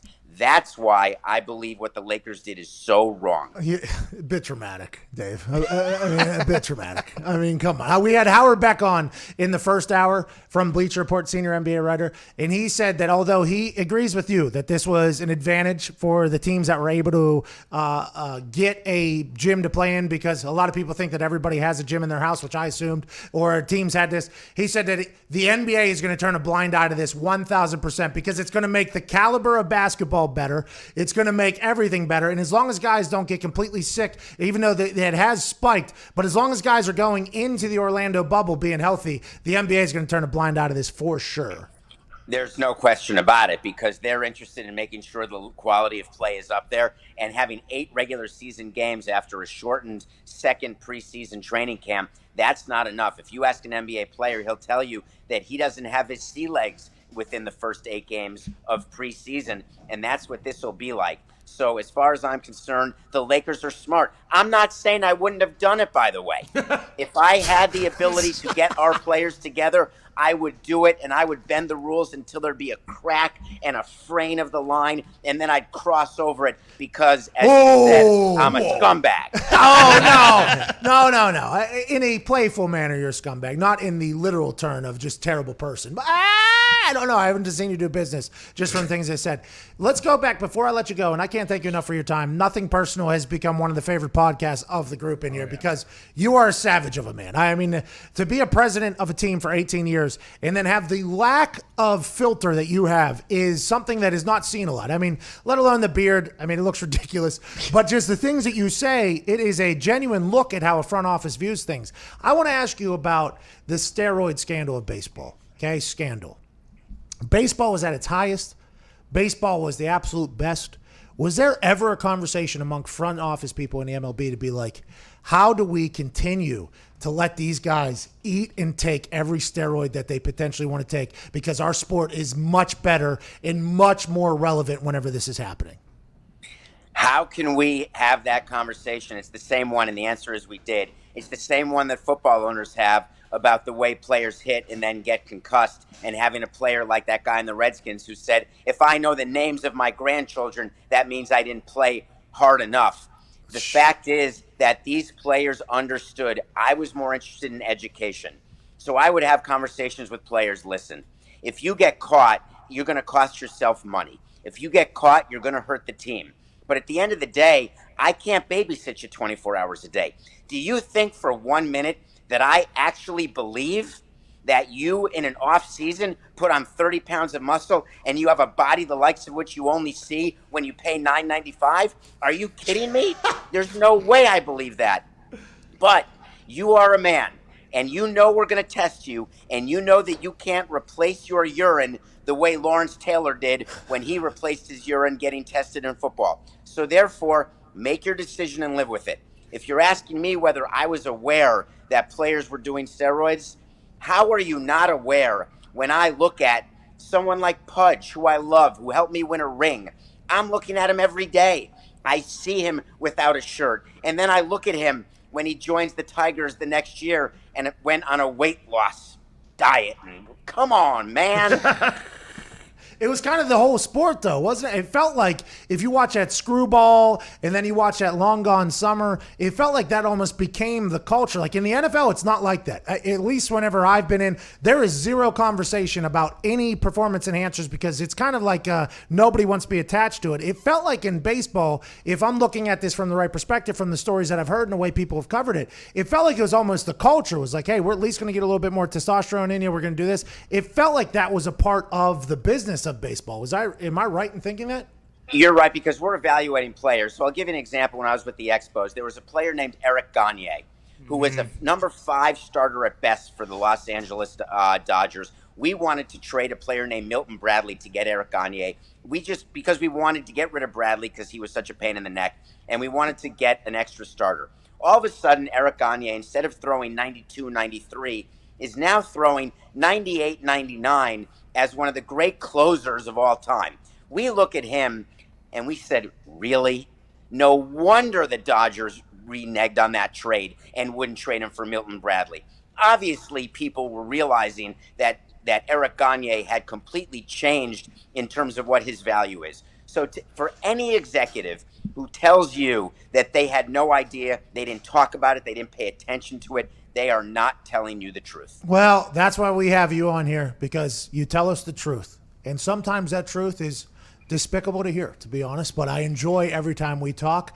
And that is not talked about enough, by the way, is that the pitchers are also throwing 98, 99 now, too. Everybody talks about the hitters. They're like, well, if Babe Ruth was on steroids, it'd be a whole different ballgame. And maybe that's accurate. Maybe I'm not 100% sure. But he was facing what, like 75-mile-an-hour fastballs, 85-mile-an-hour fastballs at that point. He was facing BP every night. Would he be able to adapt to these guys who are also pitching and taking things and potentially throwing faster than they've ever been? The sport was on fire whenever all that was happening, and now it seems like it's almost trying to get back. I'll be excited to see how this 60-game sprint goes, and I can't thank you enough for joining us, Mr. Samson. We will talk again, sir. Have a great day. Am I on that painting behind you? Is there any space for McAfee at the table over there? Or? We actually had a system where we were cutting down which players for which sports. And I had suggested back in the day, there's this guy you've never heard of. His name is Pat McAfee. And I think he would be great serving the hot dogs.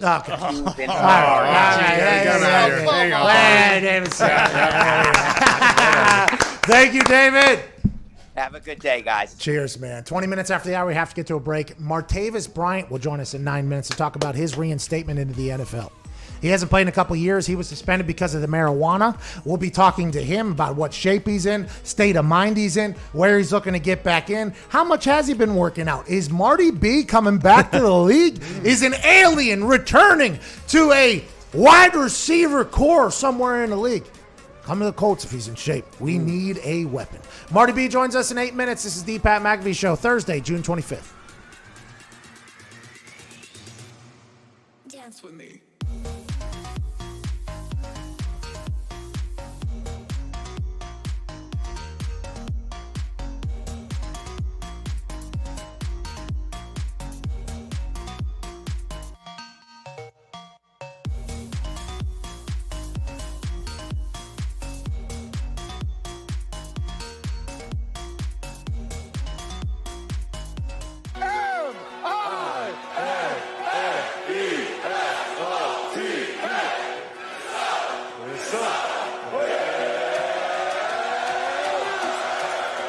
Lucky to be here at the Northrop Hall with the incredible crowd.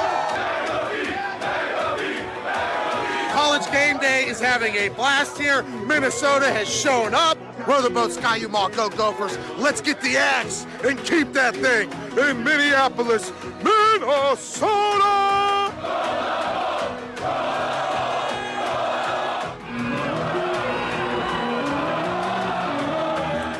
Is about to lose their minds. Ladies and gentlemen, watch a man maestro a crowd like Coach Lee Corso.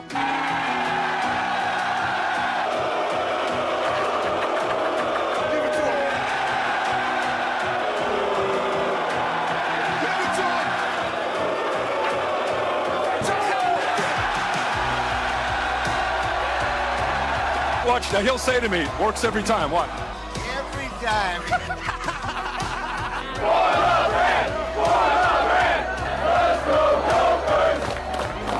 You just can't dog pee on a field. This obviously led to a nightmare situation for Luke Logan, who misses the extra point. An absolute pandemonium happened. But in Dwayne Haskins' defense, the Redskins and Dwayne Haskins might never win a game again. That guy's flexing like PJ Fleck a little bit. Good sell was a little bit delayed. Great got me the for throw. ref. Throw the flag. Sell your soul. Who hates Iowa? A lot of hate here in Minnesota, Maria. Hey, you look good, pal. For me, right after we leave this octagon, I'm going to Lake Minnetonka. I'm pulling a swordfish out of there. Then I'm going to stop by Paisley Park. I'm going to pay my respects to Prince in the Purple Rain. Then I'm going to walk into TCF Bank Stadium, and I'm going to say,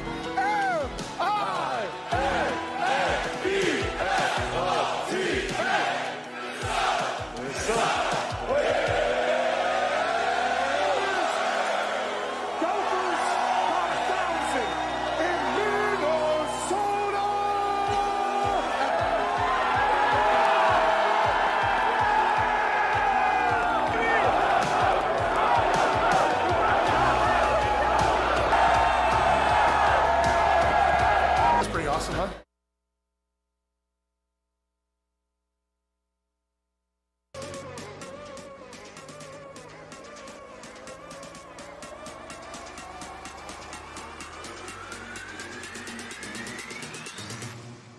Dance with me.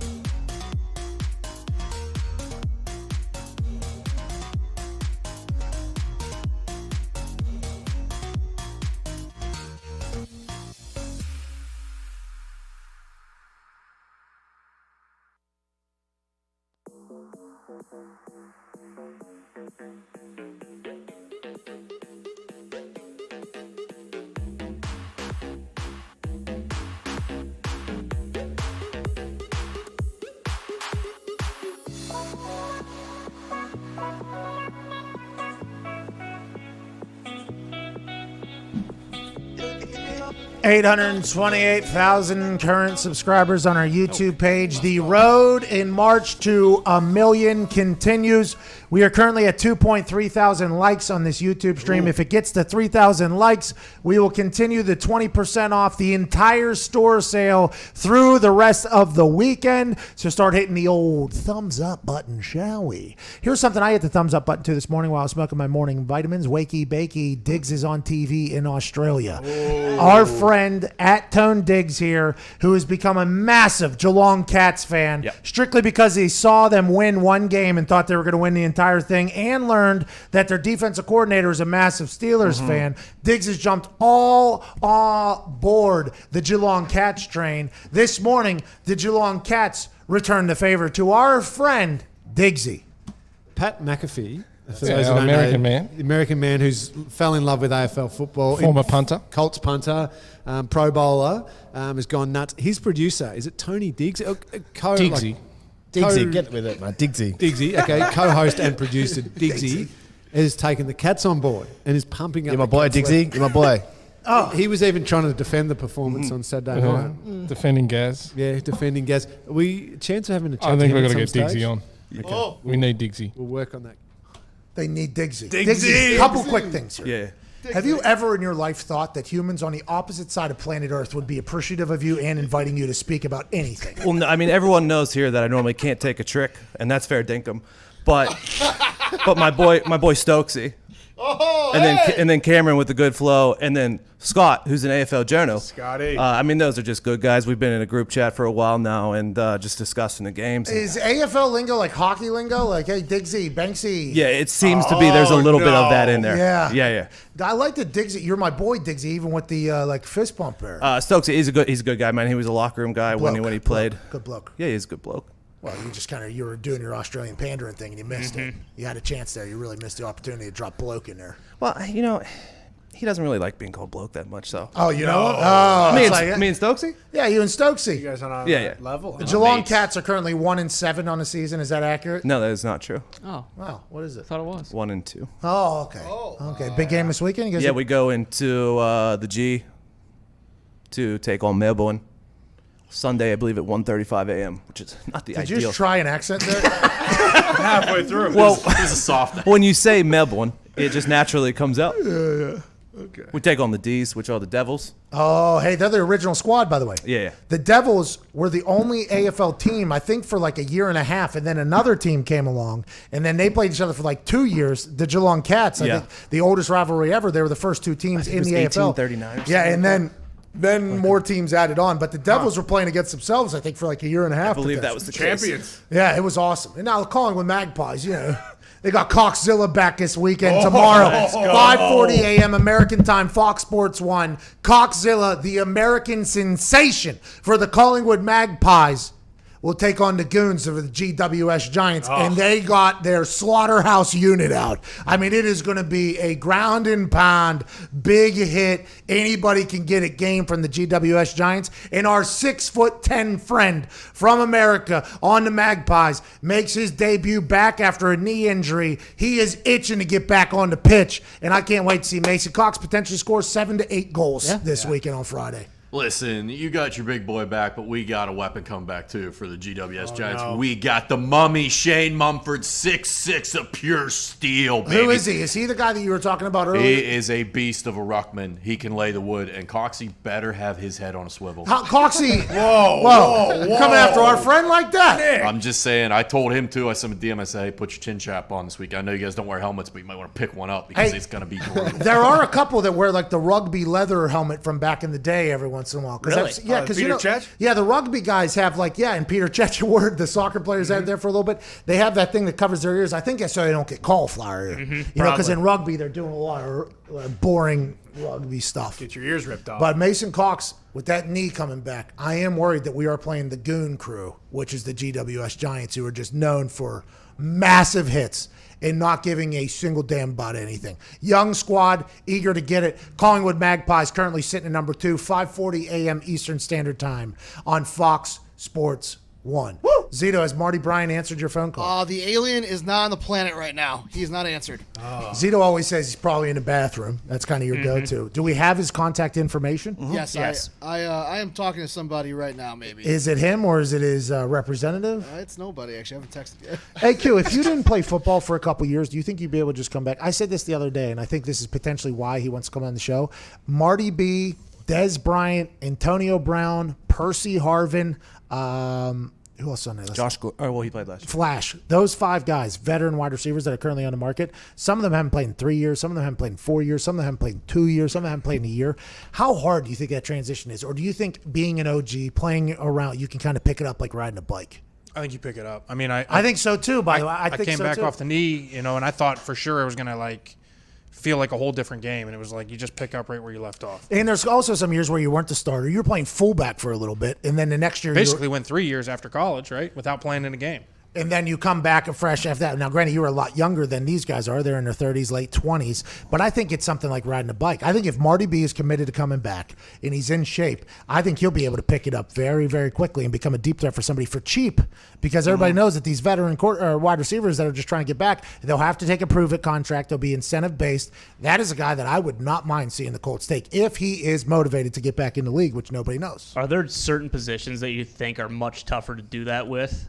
As opposed, like, is offensive line, is that different, getting your body ready for that, than like a receiver who That'd be harder, I think. Wouldn't offensive line probably be the hardest? I was going to say, I think skill players probably have it the easiest if they haven't played for a while. At the end of the day, it's not much different than going and playing. I mean, obviously you have to learn the plays and run the routes and do all that stuff. But at the end of the day, it's backyard football, and they've been used to doing that their whole life. Yeah, right? for guys at offensive line in the trenches, when you haven't been hit in the face for the last 3 years, that could potentially be a little bit of an adjustment period.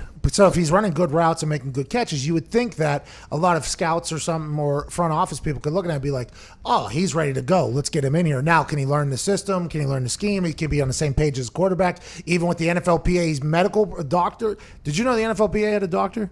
No. Me neither. He made an announcement the other day, and by the way, nobody's listening to the guy because none of us knew he existed. He might be. I guess he's the guy that everybody has to go see whenever you're done playing and get the medical check for. I didn't have that. Well, you probably should have figured that out because I think you. I didn't even know the guy existed. You had the injuries. You definitely could have gotten some more money. I don't need it. All right. I'm not taking any handouts. You're right. I did it wrong, though. Workers' comp, too, I could have filed for. I think I missed that window. There's a lot of things I could have done differently, but here we are. But the NFLPA, when I retired, they normally do like a full, like, hey, here's the benefits, here's the things you get. I was never invited. People that retired same exact time as me were telling me that they were going to New York to do the NFLPA, like, I forget what they call it. And they're like, for every retired player. I was like, I wasn't invited. What does this even happen? So I kind of have a long-standing beef with the NFLPA. You don't need it, man. You got an acrylic microphone on your desk right now. Yeah, you see this? Yeah, I see it. This award? It's the Heisman of radio. It's not acrylic, it's diamonds. diamond. It's diamond, dude. Jeez. It's Tiffany's, bro. I think I got to go. Tiffany's. Oh, what's that? Feel that thing. See that catch? Yeah, athlete. I mean, people forget AQ Shipley, Alan Quay Shipley of Moon Township in I'm really Pittsburgh. happy I caught this because this thing is serious. This thing would have broke. It's a Heisman, dude. It would have broke. Oh, that'd have been a shame. Yeah, it would have been a real shame. Yeah. AQ, you ever get the ball when you played fullback? Can he career carries? Throw it to you? I mean, look at that catch. Unfortunately, this is a great story, actually. Do I got time? Yeah, you got time. Marty B's not around. I mean, go Come on, go ahead. Hey, So- hey, Q, let it out. So What is this, open mic night? I'm ready. Hey, let's go. Here we go. All right. So, This isn't open mic. jeez. So we're Maybe it is. So we're playing the Minnesota Vikings on Thursday Night Football back in 2015. What team? Arizona Cardinals. Wow. Okay, here we go. And we've been working on this play all week. We got a couple. This is like my first time where I'm actually like not just going in as a fullback this week. I got like some fullback plays. I got some like where I go in motion. H-back. I got some tight end plays, Athlete. right?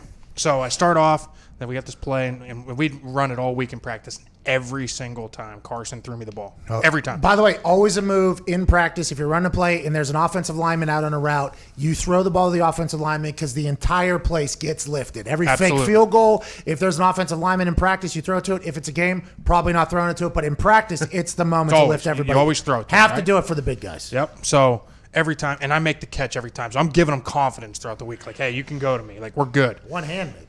Let's go. Yeah. So we got a 3rd and 1. I remember it clear as day. I line up at fullback. I motion up to tight end. And I'm running just like a quick little out route. Nobody covers me. Oh, here we go. Nobody. And I'm like, oh, this is the moment. This is gonna it. happen. It's gonna It's going to happen. I might score a touchdown if Here he we throws go. this ball to me. He literally opens and sees me. He makes eye contact with me. Turns the other way and throws to the tight end. No! We got the first down, so I was excited about that, right? We call the play again down at the goal line. Oh, here we go. They triple cover me.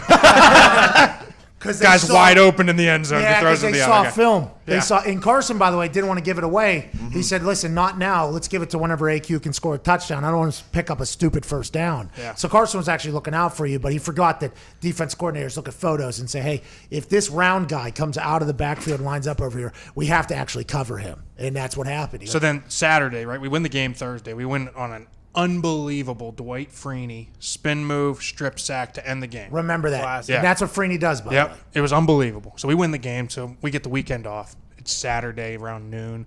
I text CP. I go, hey, still open. Don't know if you know this. He writes back, completely my bad. Yeah. I'm so sorry. Yeah, that's a tough one, too. Yeah. That's a tough one because if you have a laser in that film study, you could potentially just circle yourself there. He was also the king of the wedge for a while. So back whenever man. kickoff returns had wedges, and that was with Tom McMahon, Mitt's dad. Mitt's dad put him at the wedge position because AQ could move. So AQ was athletic, even though he was a bigger dude, and we weren't using. He was like the 6th or 7th offensive line interior lineman. He was the alternate interior lineman, but we had 3 that were ready to go. So Tom McMahon goes, "Am I allowed to use AQ?" And they're like, "Yeah, go ahead and use him. What are you going to put him at? In the wedge." So AQ's job was to run back, set the wedge, right? So he had to run. Sorry, I said waddle there. there. It was rude, but you're an athlete. He had to run back there, see the returner, and if the returner starts moving forward, he has to like dance with the returner. You're supposed to be 10 yards in front of the returner, right? So he has to like dance with him. He sets the wedge, and then he would just turn around, and this was back when they still sent the kamikaze people, and AQ would just run as fast as he could straight, put his head down, and then humans would just run into him and fall. And that was an entire season. You were the king of the wedge. You were a fullback, run your face into everybody, never get the ball, and the wedge. And I was like, damn. I saw that concussion movie, and I texted you, and I said, hey, man, I'm very sad for your future potentially. And you said, not going to watch it, don't want to know about it.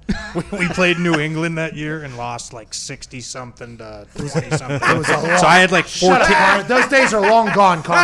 I had like 14 wedges that day. Oh, yeah, because a lot of kickoffs.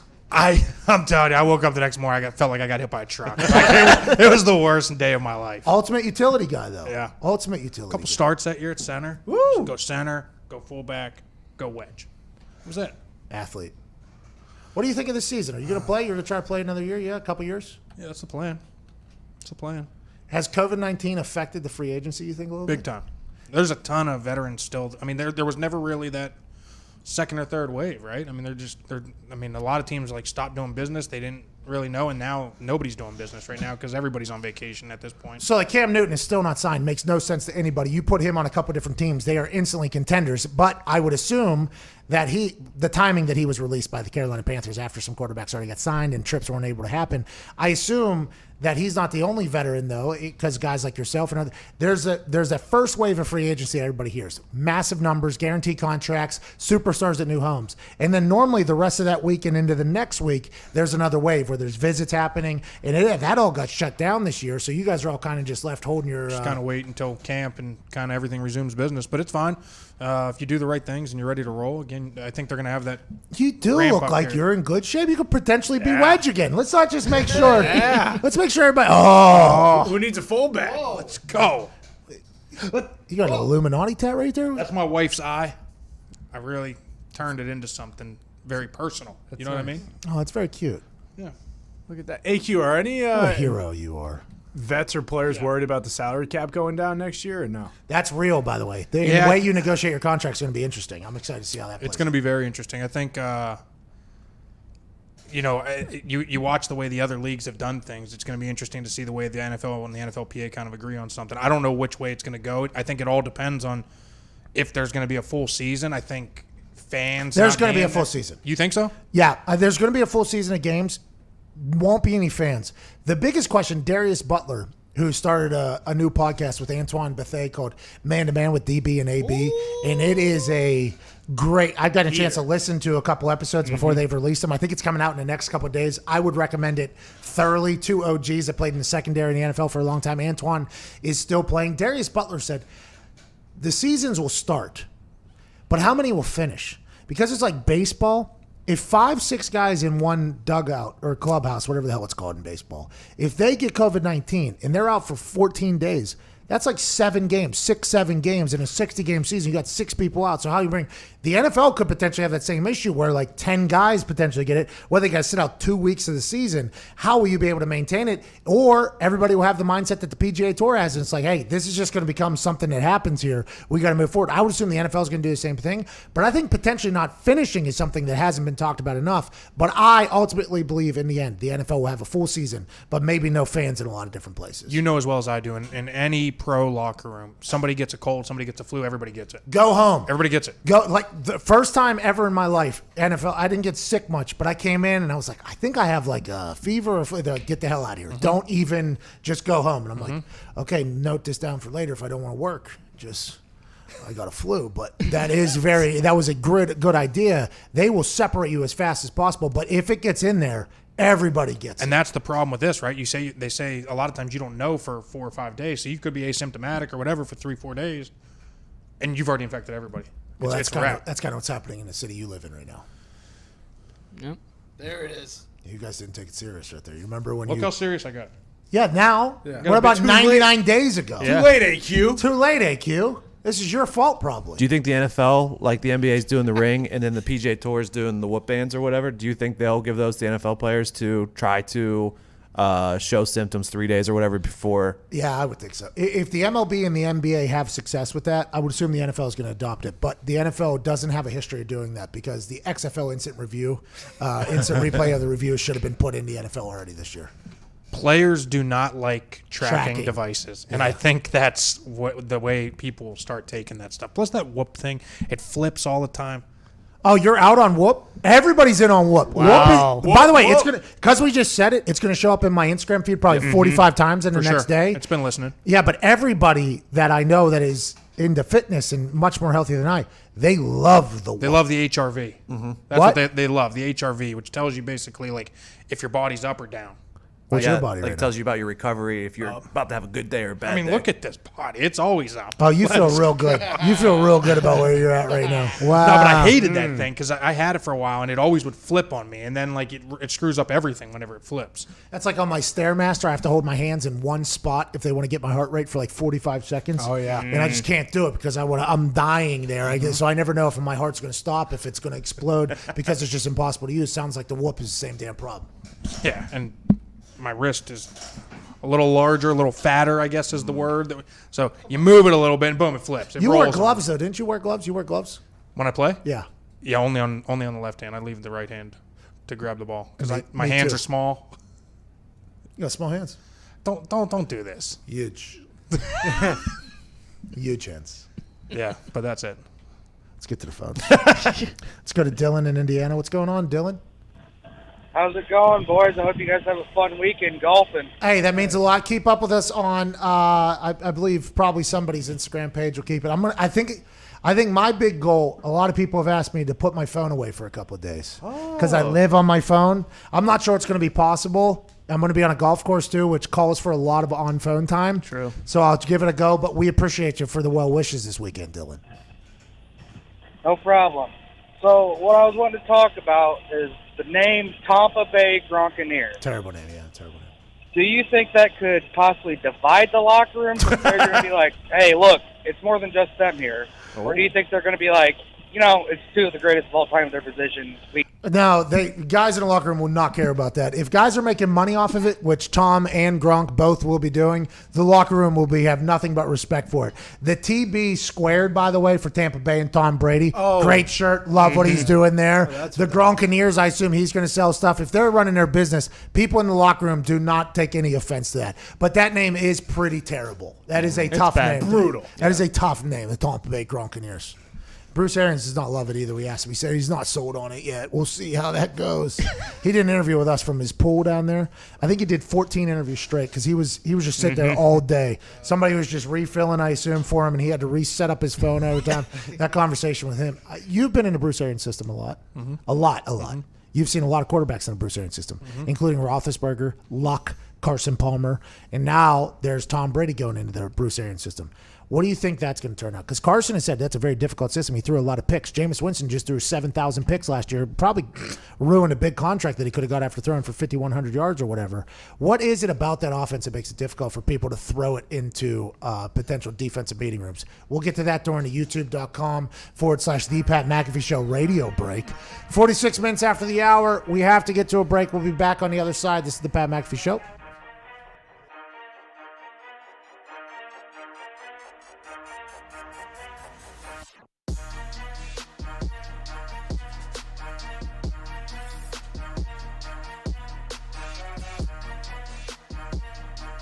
Okay.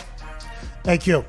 What is it about the Bruce Arians offense, in your eyes, as a guy who's been a center there, with Ben Roethlisberger in that offense, with Luck in that offense, with Carson Palmer in that offense? You've been there for all of it. What is it about that offense that could potentially make it a little bit turnover happy for quarterbacks? So everything's based off the protection, which a lot of people don't realize, and a lot of people that run systems in the NFL don't run it like that. So everything, if you ever watch, you know, the quarterbacks, you always used to see Ben doing this, or you always see Carson, you know, doing this, because everything is based off of who comes and who doesn't come on defense. So, and that changes everything. So what happens is, you know, that he's pointing out, he's telling receivers something to look for, and if those people come or they don't come. Different route. It's different routes. So everything is determined because the big knock on the offense is that the quarterback gets slaughtered, right? So the big knock on it is he is a go back air.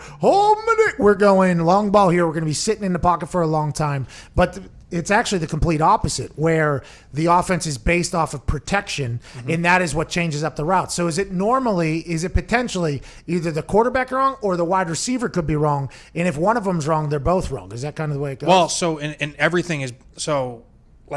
There's like 4 or 5 different pieces, if that makes sense, right? Center makes who he thinks is the mic, right? So he makes that call.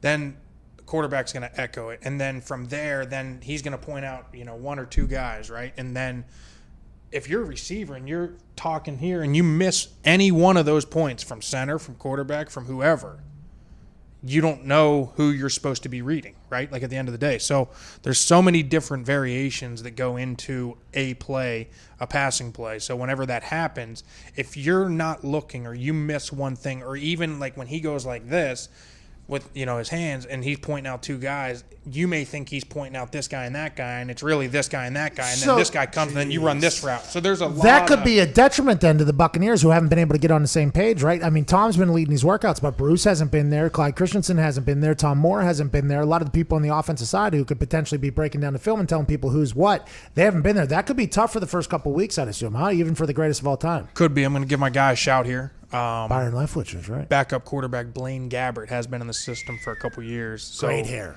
I think QB controversy. If nothing else, I think Blaine will, if he sees anything, I think he'll kind of be a second set of eyes.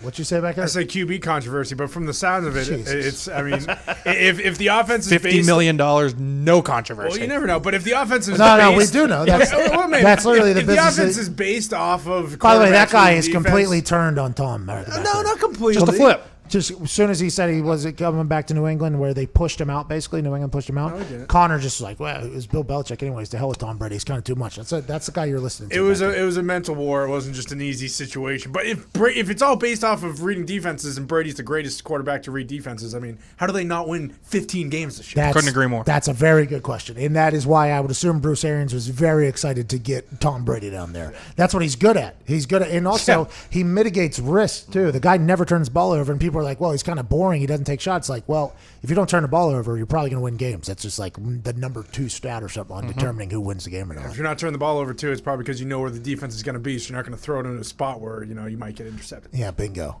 Great. So you like Tom Brady again?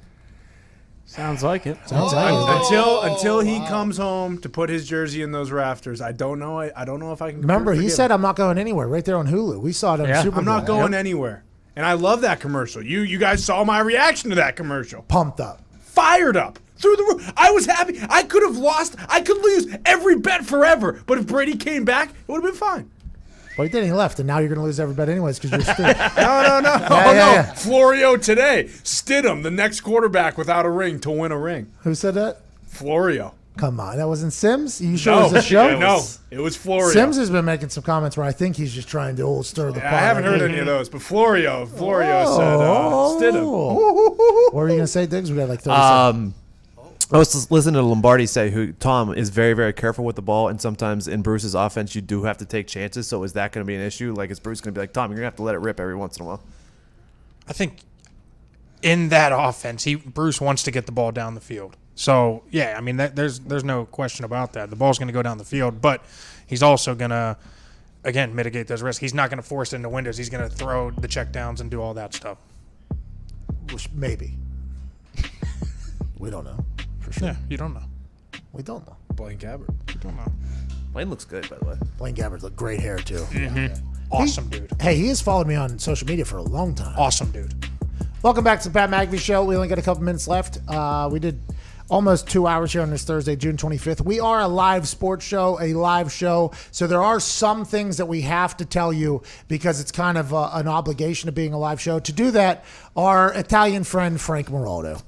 Thank you, Pat. This segment is brought to you by Manscaped. Yeah! Manscaped offers precision-engineered tools for your family jewels. Go to manscaped.com and get 20% off plus free shipping with the code AMERICA. Got it.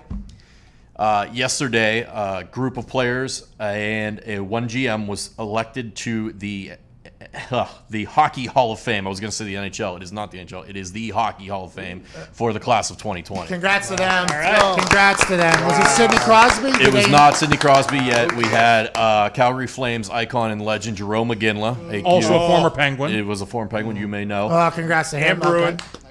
He was a Bruin. 3-time Stanley Cup champ Marian Hossa.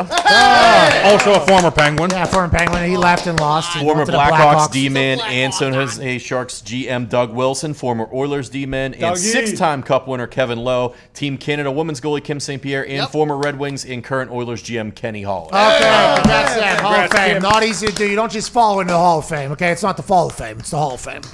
What's next, Nick? Well said. Over 22 hours of game and interview footage of Kobe Bryant from his time at Lower Merion High School in Philadelphia are set to go on auction, the majority of which has never been seen in public. Also included in this high school footage are other stars like LeBron James, Tom Brady, Shaq, Michael Phelps, Dwayne Wade, and Ryan Braun. Some buffoon said that this could potentially go for up to $350,000. If that's all it costs, look for Pat McAfee to be the guy buying this.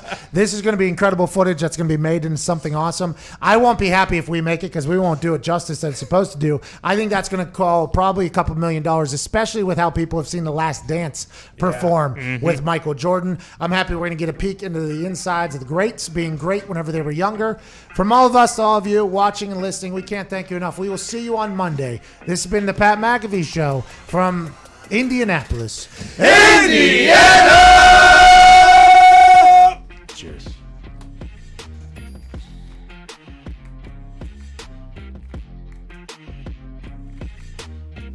Okay, AQ.